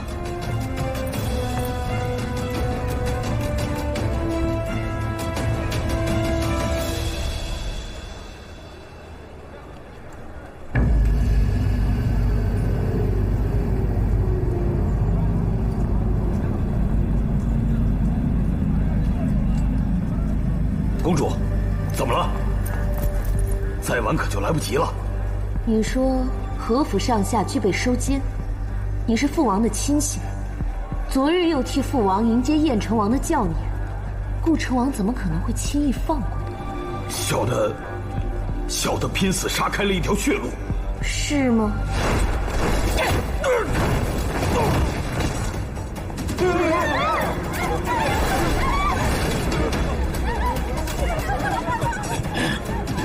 若按照你所说的，顾成王应该满城通缉你才对，怎会任你悄无声息来到客栈？只怕你早在牢狱外布满了人手，我一劫狱，不更坐实了父王的罪名？公主聪明，用错了时候。若真随我乖乖去了魔域，既能早早与大王团聚，也可少受些皮肉之苦。你们这帮狼心狗肺的东西，定是你们勾结顾成王，陷害我父王。如今还想要捉我回去领赏吗？卞成王父女二人勾结，谋害魔尊，拒不受捕，还不拿下！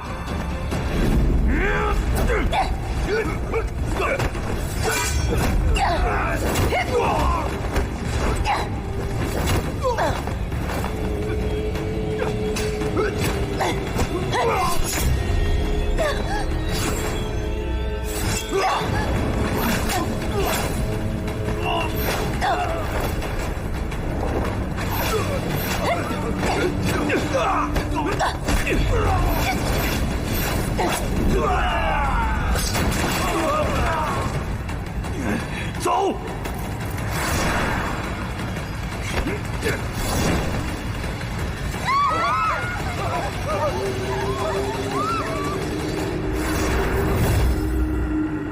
想走，没那么容易。哼！上！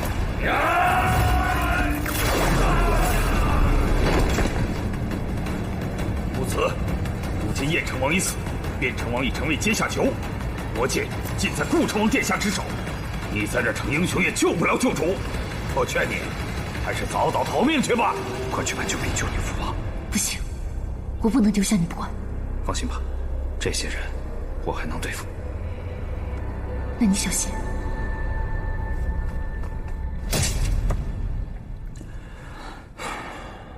殿下今日为何如此烦躁？我去见了母神。莫非真的是天后娘娘杀了水神和风神？母神没有否认，所以此事多少与母神有关联。属下无能，不能为殿下分忧。至今没有收获。我不杀伯仁，伯仁却因我而死。母神所作所为归根结底，一切因我而起。倘若母神真的害了水神，势必难逃一死。到时我有何立场保全母神？如何向锦觅交代？如何对得起自己的良心？确实为难。报告二殿下，魔界出事了。刘英当时不在府上，知道的便只有这些。顾成王用此千金，无非是想引我劫狱，坐实父王的罪证。父王乃6界混沌之时定鼎魔界的元勋长老，如此轻率论死，岂不是让真凶逍遥法外？还请天帝陛下出手相助。卞城公主，如你所言，燕成王是在卞城王府中赴宴中毒暴毙而死，又有魔医诊断为证，那你又可有顾成王冤枉你父王的证据呢？父王将领叛变，乃小女亲眼所见。若说不是做贼心虚，为何要设此毒计？小女伤痕犹在，还望陛下明察。卞城王若真的毒杀燕城王，属下一劫叛变，也属常理。父王在魔界素有令名，一向尽力弥合天魔两界之间的关系。难道天界此刻竟不能相信父王的为人吗？公主莫急。如何不急？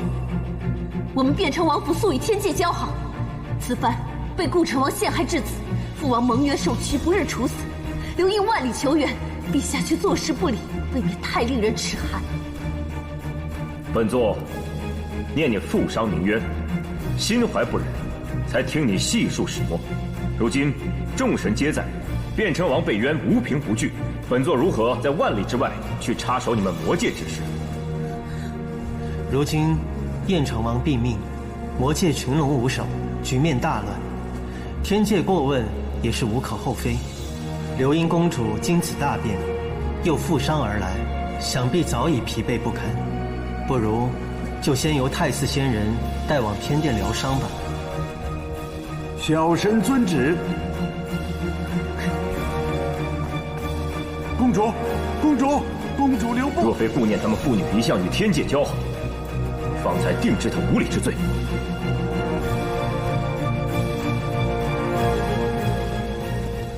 公主，哎，公主留步，公主留步！哎呀，公主留步！偌大天界，竟无一人为我父女发声。你们天上这些神仙，真令人失望。哎呀，这事缓则圆嘛。大殿下正在设法说服陛下，还望公主稍安勿躁啊！哼，求神不如求己。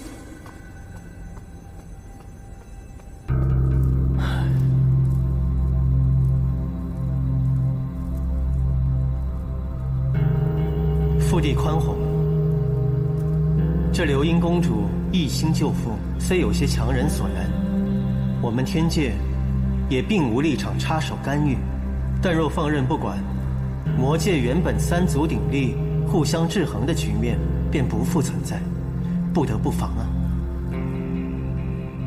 这魔界诸王中，大长老秦城王是常年闭关修炼，诸事不理；而顾城王则野心勃勃，隐秘在燕城王身后，多年来履行挑拨之事，反叛之心是昭然若揭。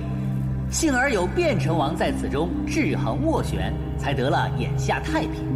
若是没了卞城王，其余几个长老或为野心勃勃之辈，或属见风使舵之徒，怕是六界又要生出一场浩劫了。而且此案疑点甚多，草草结案太过蹊跷了，应该派人去彻查此事。陛下，夜神殿下与月下仙人言之有理。如今魔界的太平局面维持不易，所以绝不能够让顾城王一家独大。那何人堪此重任呢？任欲愿赴魔界，替父帝分忧。最熟悉魔界事务的，当然是火神了。他面壁思过多久了？已经足月了。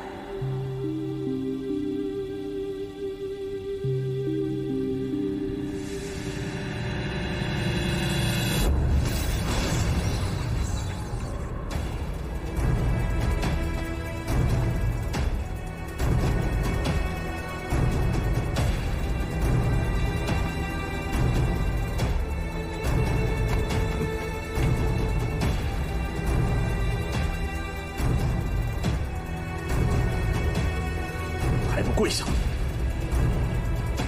本王无罪，为何要跪？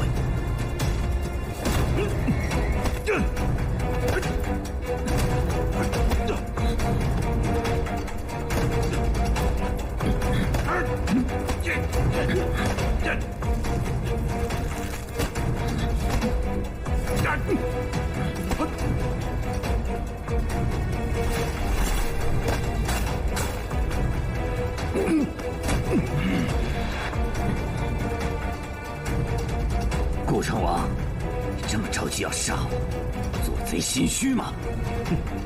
卞城王，本王念着昔日的情谊，仍唤你一声卞城王。魔尊待你不薄，可是你却恩将仇报，毒害魔尊，图谋篡位。如今证据确凿，你死有余辜，你血口喷人！我既然厌弃魔尊，又怎么可能在自己的地界上行凶？你分明是蓄意诬陷！你这猪！今日，本王就要带魔界铲除败类，用你的血来祭奠魔尊。此时是吉时，本王便亲自送你上路。对了，本王知晓你最疼爱刘英，本王承诺，待我抓到他，一定送他去忘川和你团圆。你这畜生！畜生！时辰到，青云魔杵。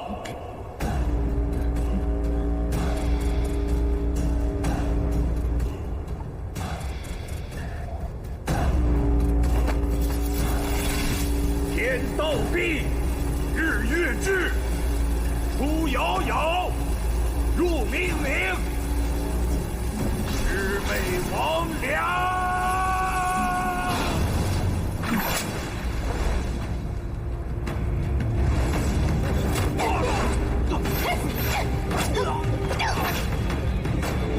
谁敢上父啊？刘英，本王还怕你不来呢。拿下！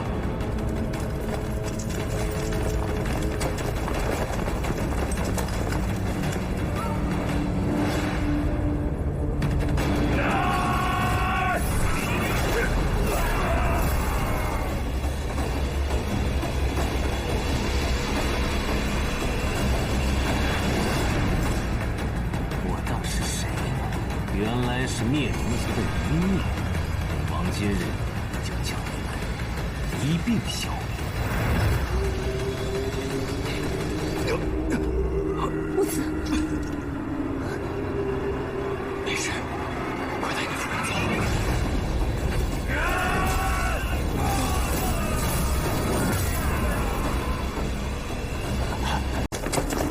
本王今日就将你们一并消灭。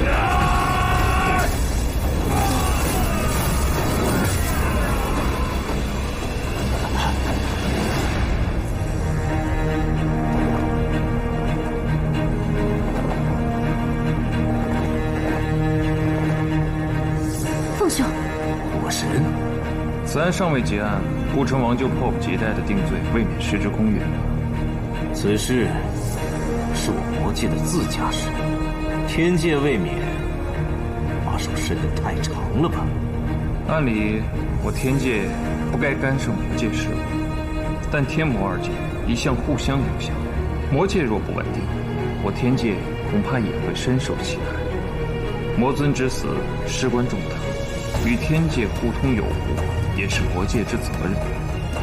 况且，顾成王并非魔尊，却行使着魔尊的权力，处置魔王，貌似不同吧？魔尊陨身，魔界群龙无首，我代魔界子民主持正义，有何不同？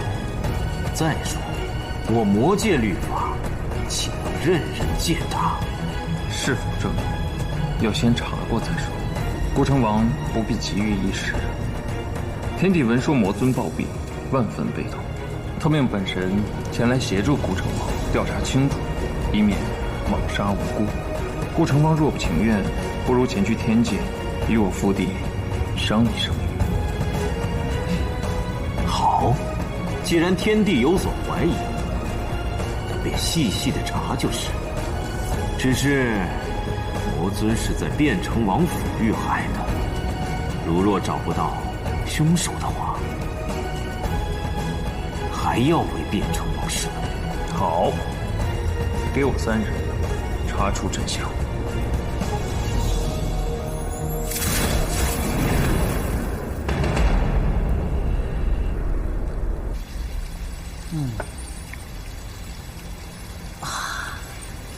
多亏了月老，二殿下才重获陛下重用，月老果然智勇双全呐。哎，其实老夫我呀是不愿意参加这些天家政事的，但是凤娃急着去救人，那些话呀也都是凤娃教我的。那也得是您配合的好呀。哎，二殿下总跟我们说，让我们多跟您月老学着点。真的？凤娃真这么说？嘿嘿，多看画本，多看书啊。可是，您平时看的那些画本和书，讲的不都是些男欢女爱的事儿吗？这男女之事，暗合阴阳之道。这阴阳之道，不就是天地之道吗？笨呐！是。哎，凤兄，这位魔医在燕城王中毒那日便在现场。参见火神殿下。免礼。当日你便在现场，你可知道燕城王中的是何毒啊？回火神殿下，当时燕城王的死状，颇像是中了绛珠草之毒，但在下尚不能确定，确实是这种毒草之毒。绛珠草。这绛珠草虽然没有见过，却听我父王提及过。它最早生长在魔音谷之中，它所在的地方寸草不生，走兽尽死，而且它能毒害魔族之人，所以早在7万年前，魔族便用天火将其焚烧除去。绛珠草已消失于世了。可是我听说700年前，药王离川想要重新培育此草，后来被关进了魔域，出狱之后不知其踪。离川当年研制成不成功，至今还是个谜，所以在下也不敢妄下断言。所以说，我们要先找到离川这个人了。可是他已经消失了700年了，一时之间，我们该去哪里找他？我们可只有3天时间。绛珠草长在魔音谷，魔音谷有什么不同于其他地方的特征吗？魔音谷自上古以来就是极寒之地，被天火焚烧之后，就变成了如今这灼热的荒芜之地了。那也就是说，只有在极寒之地才能种出绛珠草。正是。可是如今魔界中还有极寒之地吗？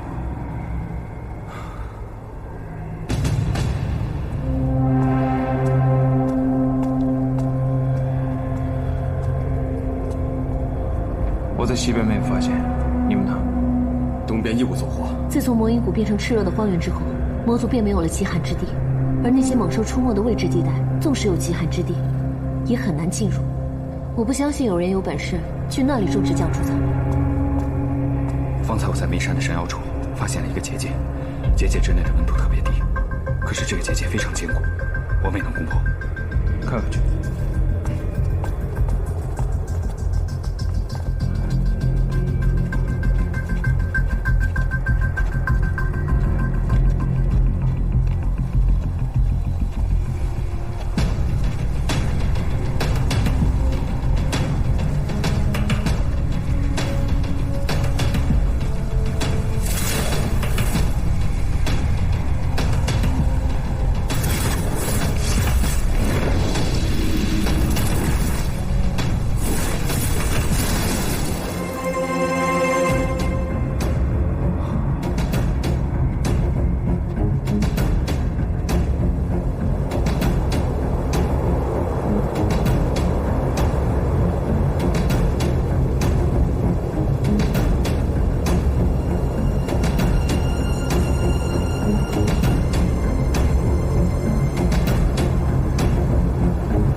是离川啊！若真是他，他还真是个瑶池。哎，小心！绛珠草毒性凶猛，若是触碰，毒素也会渗入体内。可是不知如今，他人在何处？试试便知。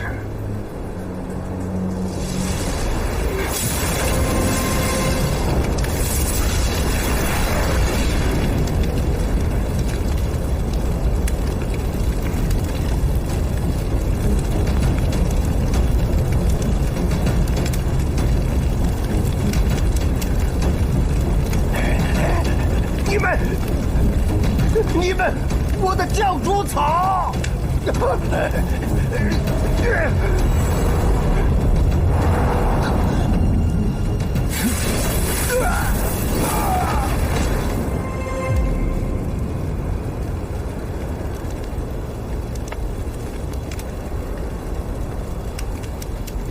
父兄，你看，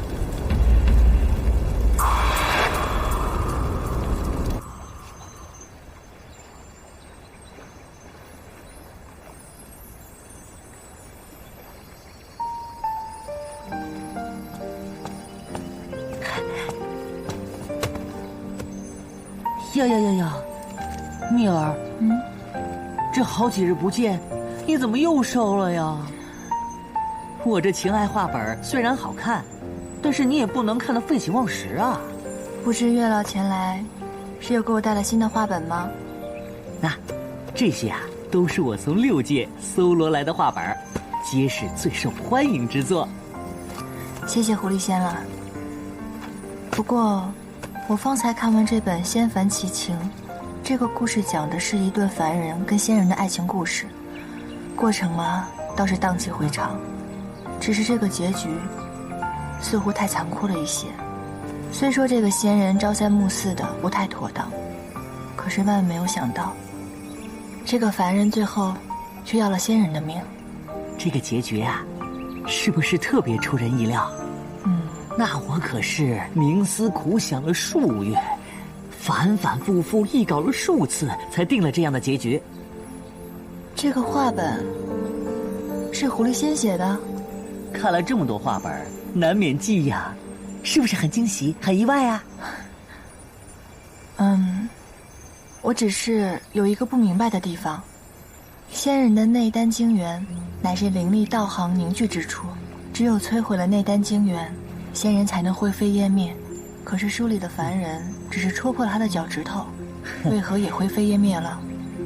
这内丹精元事关神仙的性命，所以每个神仙自然都会把自己的内丹精元藏在只有他自己知道的地方，如此才安全。而书中的这位神仙呢，将他自己的内丹精元藏在了脚趾头里，他又将此事告诉了心爱的凡人，是也这才酿成了这一出悲剧。哎，怎么样，米儿？这本《仙凡奇情》是不是很好看呀？确实很好看，就如书名一般，奇情，奇情的很。哎呀，可惜这本倾注了我诸多心血的画本啊，在这6界里头并不畅销。那元姬，还嫌弃我写的太过矫情了。老夫本还想将它排成一出戏呢，《仙凡奇情》。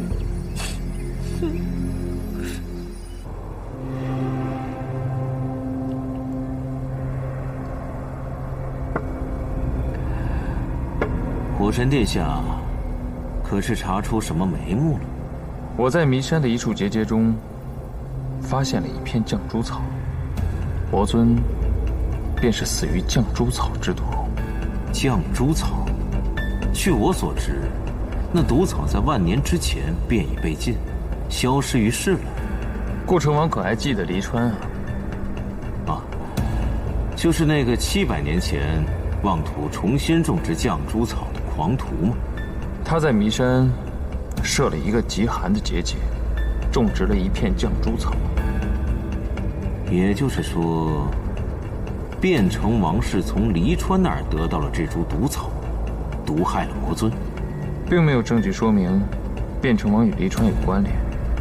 不过，我在他设的结界中发现了一样有趣的东西。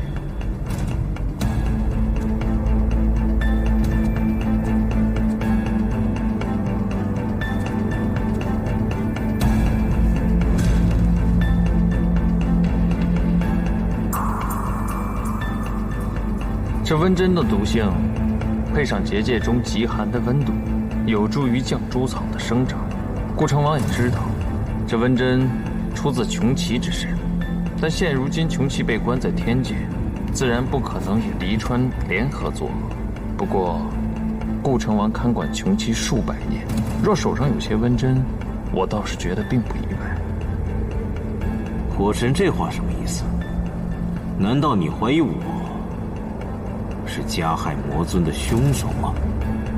等离川醒了，问问便知。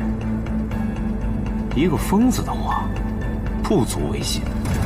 顾城王可见过离川？从未见过。那顾城王怎知他是个疯子？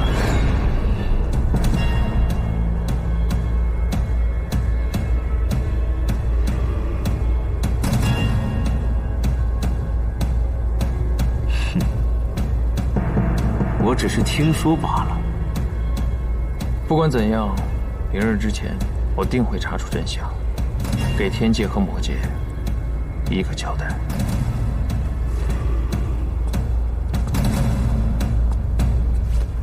大王，我们现在该怎么办？不能让那个离川开口。这件事情你去办。是。看来我得去一趟天界了。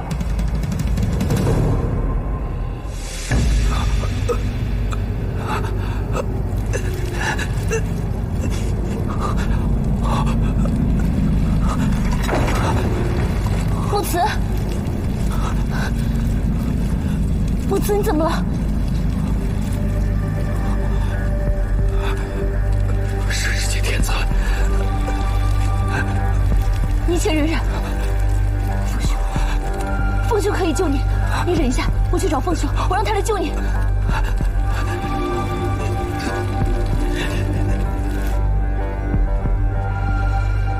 凤兄，请你救救木慈。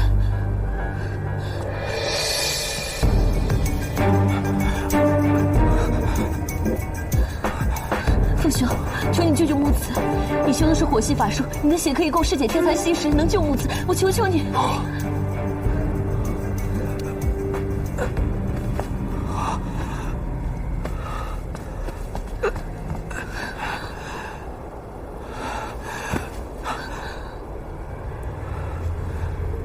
求殿下为我焚灭体内的天蚕。焚灭天蚕，你便只有10年寿命。即便只剩10年，我也不愿意依附他人而活着。我要堂堂正正的活着，光明正大的爱你。可是我要你一生一世。公主，原谅母子的自私。我不愿意这么没有尊严的活着，更不愿意连爱你的资格都没有。不管我还能活多久，母子的一生只属于公主一人。母子，我公主和殿下成君。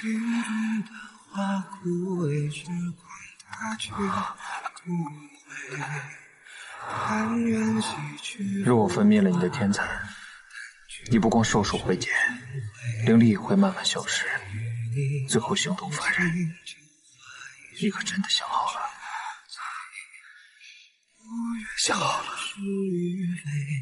刘瑶，无论如何我都会救母慈的。但如果焚灭天蚕是他的愿望，那我们就该成全他。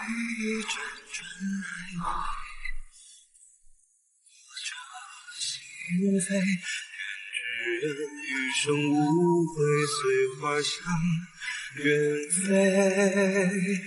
一壶清酒，一身尘灰，一年来回，度余生夜深。一场春秋，生生灭灭，浮华是非。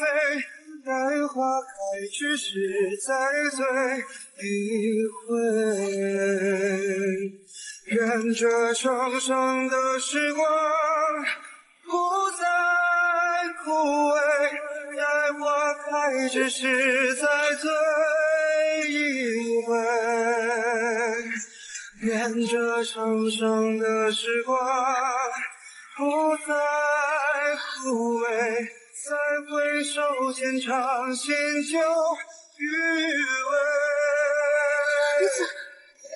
为了世界天才，他的身子会很虚弱。日后我会照顾他一辈子的。若是真心真意相守相伴，纵使只有须臾一瞬，也是值得。好好珍惜剩下的日子吧。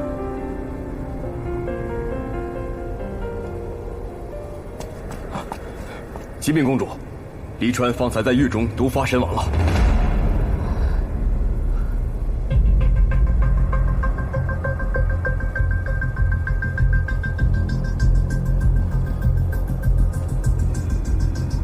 江珠草，如今线索断了，我该如何为父王祈愿？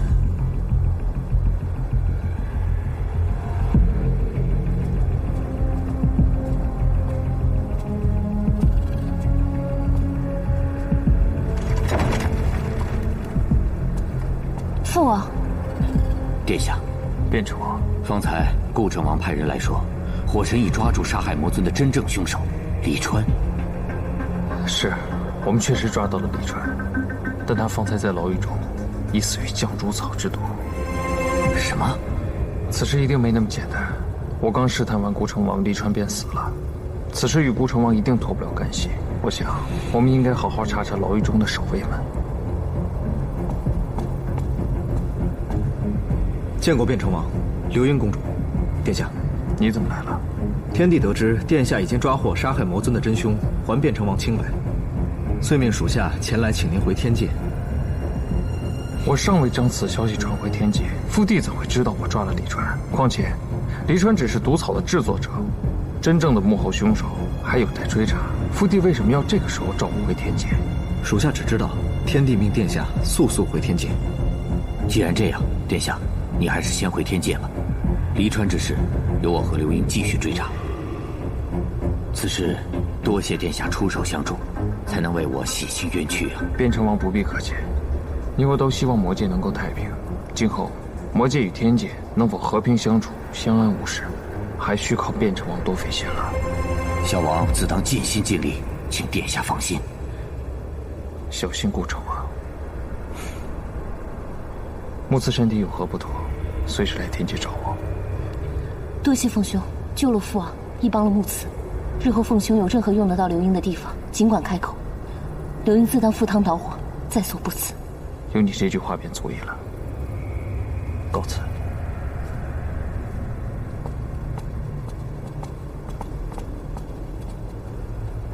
火神文韬武略，胸怀六剑，他日若能坐上天帝的位置，定能让我六界万年安泰。只是什么？只是夜神殿下的实力亦不可小觑。何况如今的天帝心机深沉，为了制衡火神和夜神，前不久还失了火神的兵权。将来天帝之位会传于夜神还是火神，还真不好说。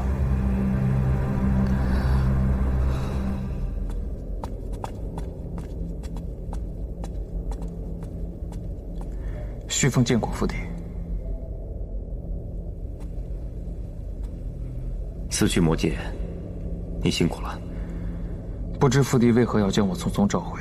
我所抓获的黎川，不过是幕后黑手的一颗棋子。我怀疑此事与顾城王脱不了干系。我本担心，魔界若是顾城王独大，与天界不利；但魔界若只剩卞城王，隐患犹在。你此去洗脱了卞城王的嫌疑，便已完成了任务。魔界两王制衡，方能太平。可是父帝，你此行让本座甚是欣慰。以后要多专注天界事务，不要再为其他的事情而分神了。我今日将5方兵权重新交还于你，你可莫要再令本座失望了。是。大王，如今火神已回了天界，我们要不要趁机把卞城王杀掉？我原以为火神只会成匹夫之勇，没成想他的智谋也不逊色。幸亏我及时赶到天界善后，否则恐怕我现在也是自身难保。天帝和火神打的是让我和变成王互相制衡的算盘。此刻我们羽翼未丰，不宜莽撞行事，当借机用人，伺机而动。是。朝令夕改，兵权也能传来传去，如同儿戏。天帝此举未免太令人齿寒。作为天帝，权力制衡是再正常不过的事了，你不必放在心上。为父将五方天将的兵权还给了旭父，你意下如何？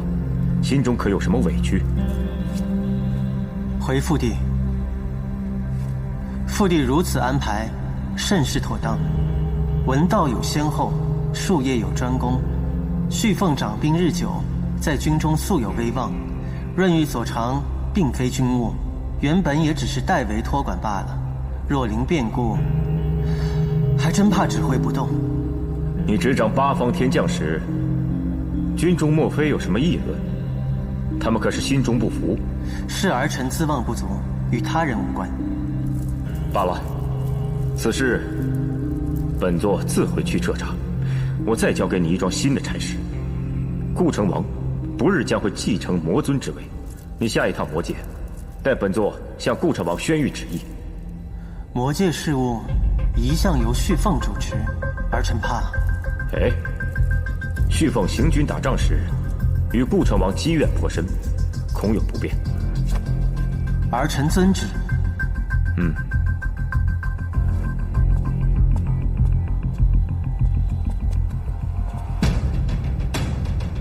殿下，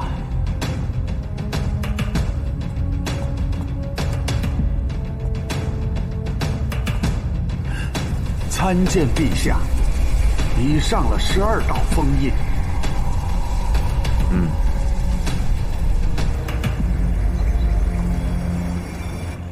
火神殿下，锦觅让我代为转达，他守孝期间希望心无旁骛，这3年他想静一静，不见任何人。我只要见他一面就好，我有话想对他说。火神殿下，既然锦觅如是说，便莫要为难本仙了。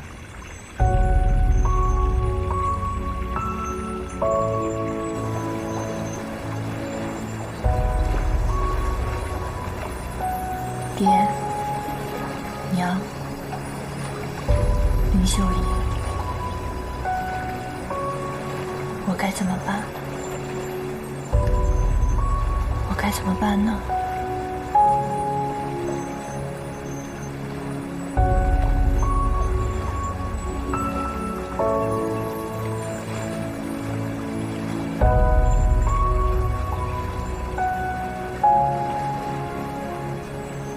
爹爹不想让蜜儿成为一朵温室的花朵。现如今，爹爹陪在蜜儿身边，大树底下好乘凉。但终归有一天，爹爹要天人五绝，化归天地，无法永远保护蜜儿。6界之中，只有你跟天后可以使用琉璃净火，可如今天后人在牢狱之中，能施予琉璃净火的人，只有你一个。是你杀了我爹爹！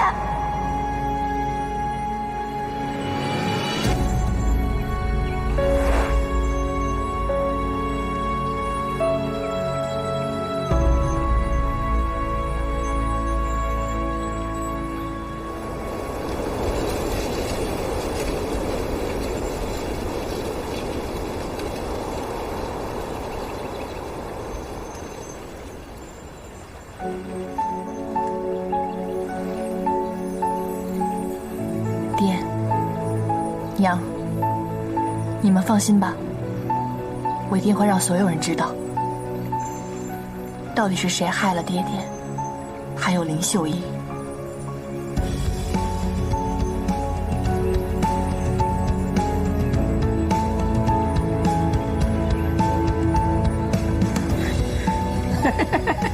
看到什么啦？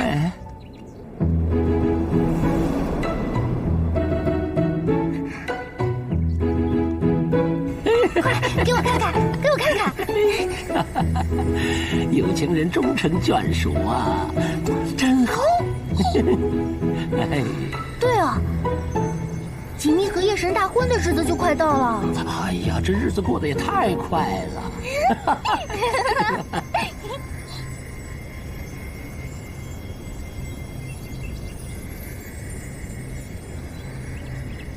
小雨仙官，你每日要在天界处理那么多事务，下了职还要来花界陪我下棋。若是身子吃不消的话，就早些回去休息吧。我不累。这些年来，你坚持守孝，闭门不出，我来陪你解解闷，说说外面的见闻，也好让你早日振作起来。对我而言，公务之余，能够看着你，陪着你，这便是我此生最大的幸福。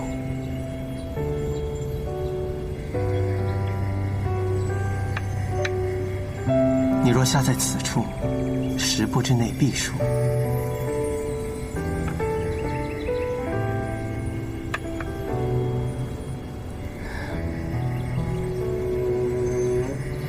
小玉仙官，3日后就是天帝给我们定的婚期之日了，有何不妥吗？我知道你对我很好，可是我的心里是空的。即便是这样，你还愿意接受我，与我完婚吗？我会把你的心填满的。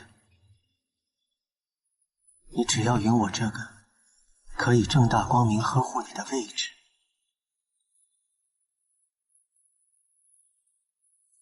小玉仙官，蜜儿，对不起。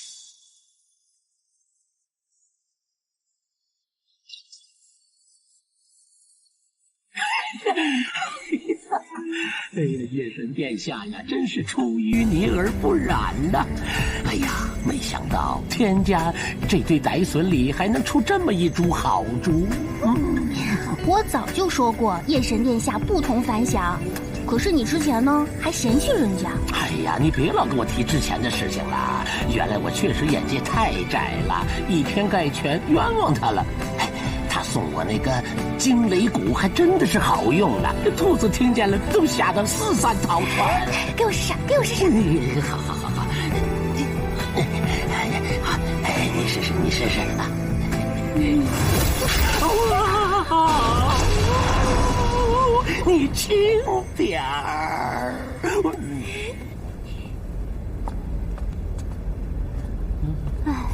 哎呦，疼死我了！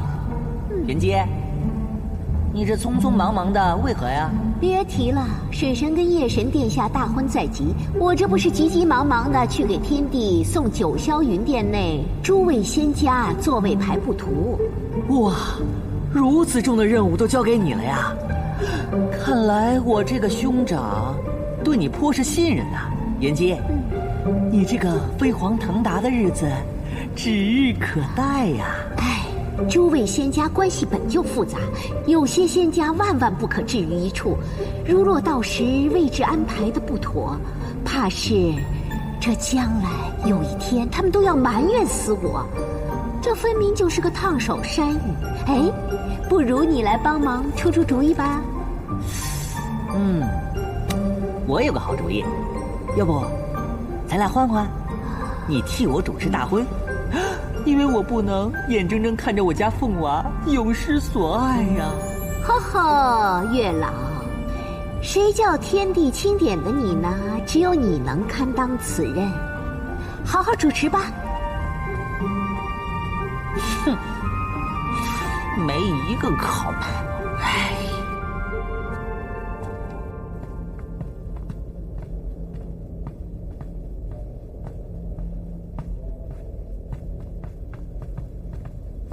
殿下回来了，锦觅仙子可好？还好。这是天帝陛下差人送过来的，说此杯可化水为茶。陛下说，你一向好茶，且总能化腐朽为神奇。此杯与殿下甚是相配，特作为新婚贺礼。父帝，你的父爱来得太迟了。讽刺的是，从前在我真心实意的时候，却什么也得不到。天帝陛下始终还是器重大殿下的。他不过是发现我更像他罢了，但我始终是他一夜风流的污点。在他心里，总有一个比我更加完美的儿子，旭凤。襟怀坦荡，正直磊落，不需要任何阴谋诡计，便轻松赢得众仙的交口称赞。作为男人，他也要嫉妒。可作为父亲，他心里终是偏爱旭凤的。殿下，要不要再想想？不必了。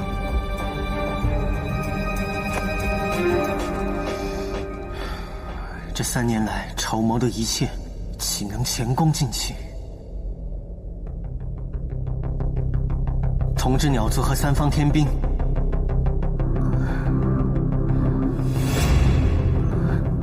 是。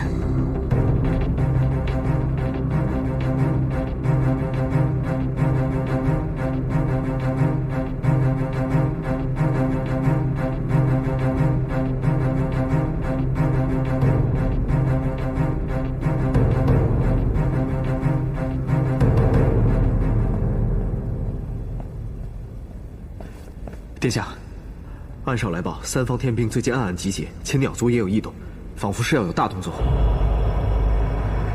看来润玉已经枕戈待旦了。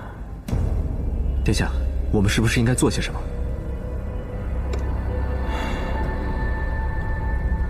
容我想想吧。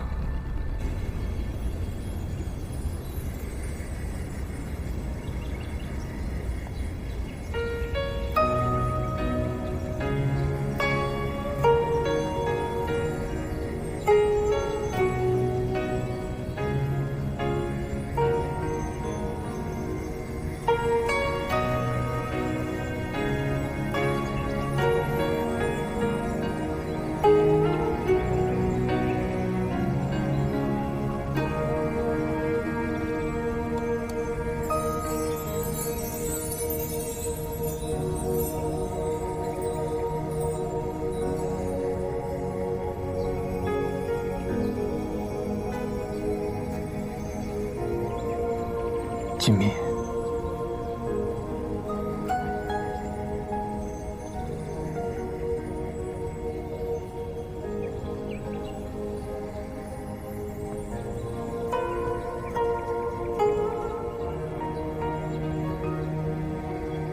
这个不错。是啊，润而能润，光而不滑。火神殿下若是喜欢，我送你几张便是。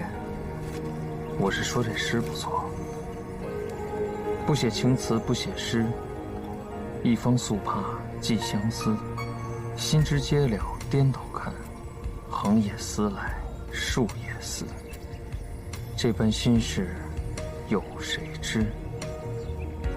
这般直白，只是不知道在思谁呢。看来写的还是不够直白啊。不够，并非只有帕子才有丝。拿着宣纸，对着光瞧一瞧，横竖不过也是丝。只可惜方才给你，你却不要。3年未见，我以为你还是不愿意见我。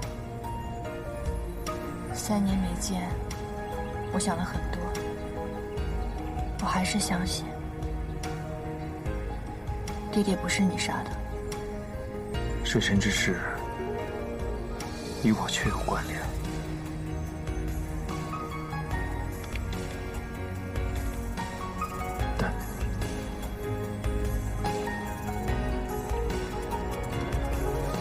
你能否不要嫁给润玉？心上之事，待我慢慢与你分说。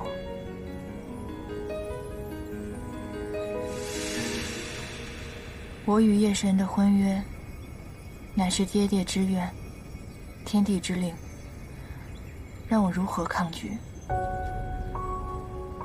我若是悔婚的话，天帝又会对你进行责罚。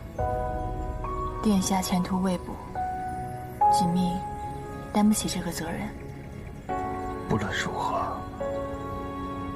我不会让你嫁给他的。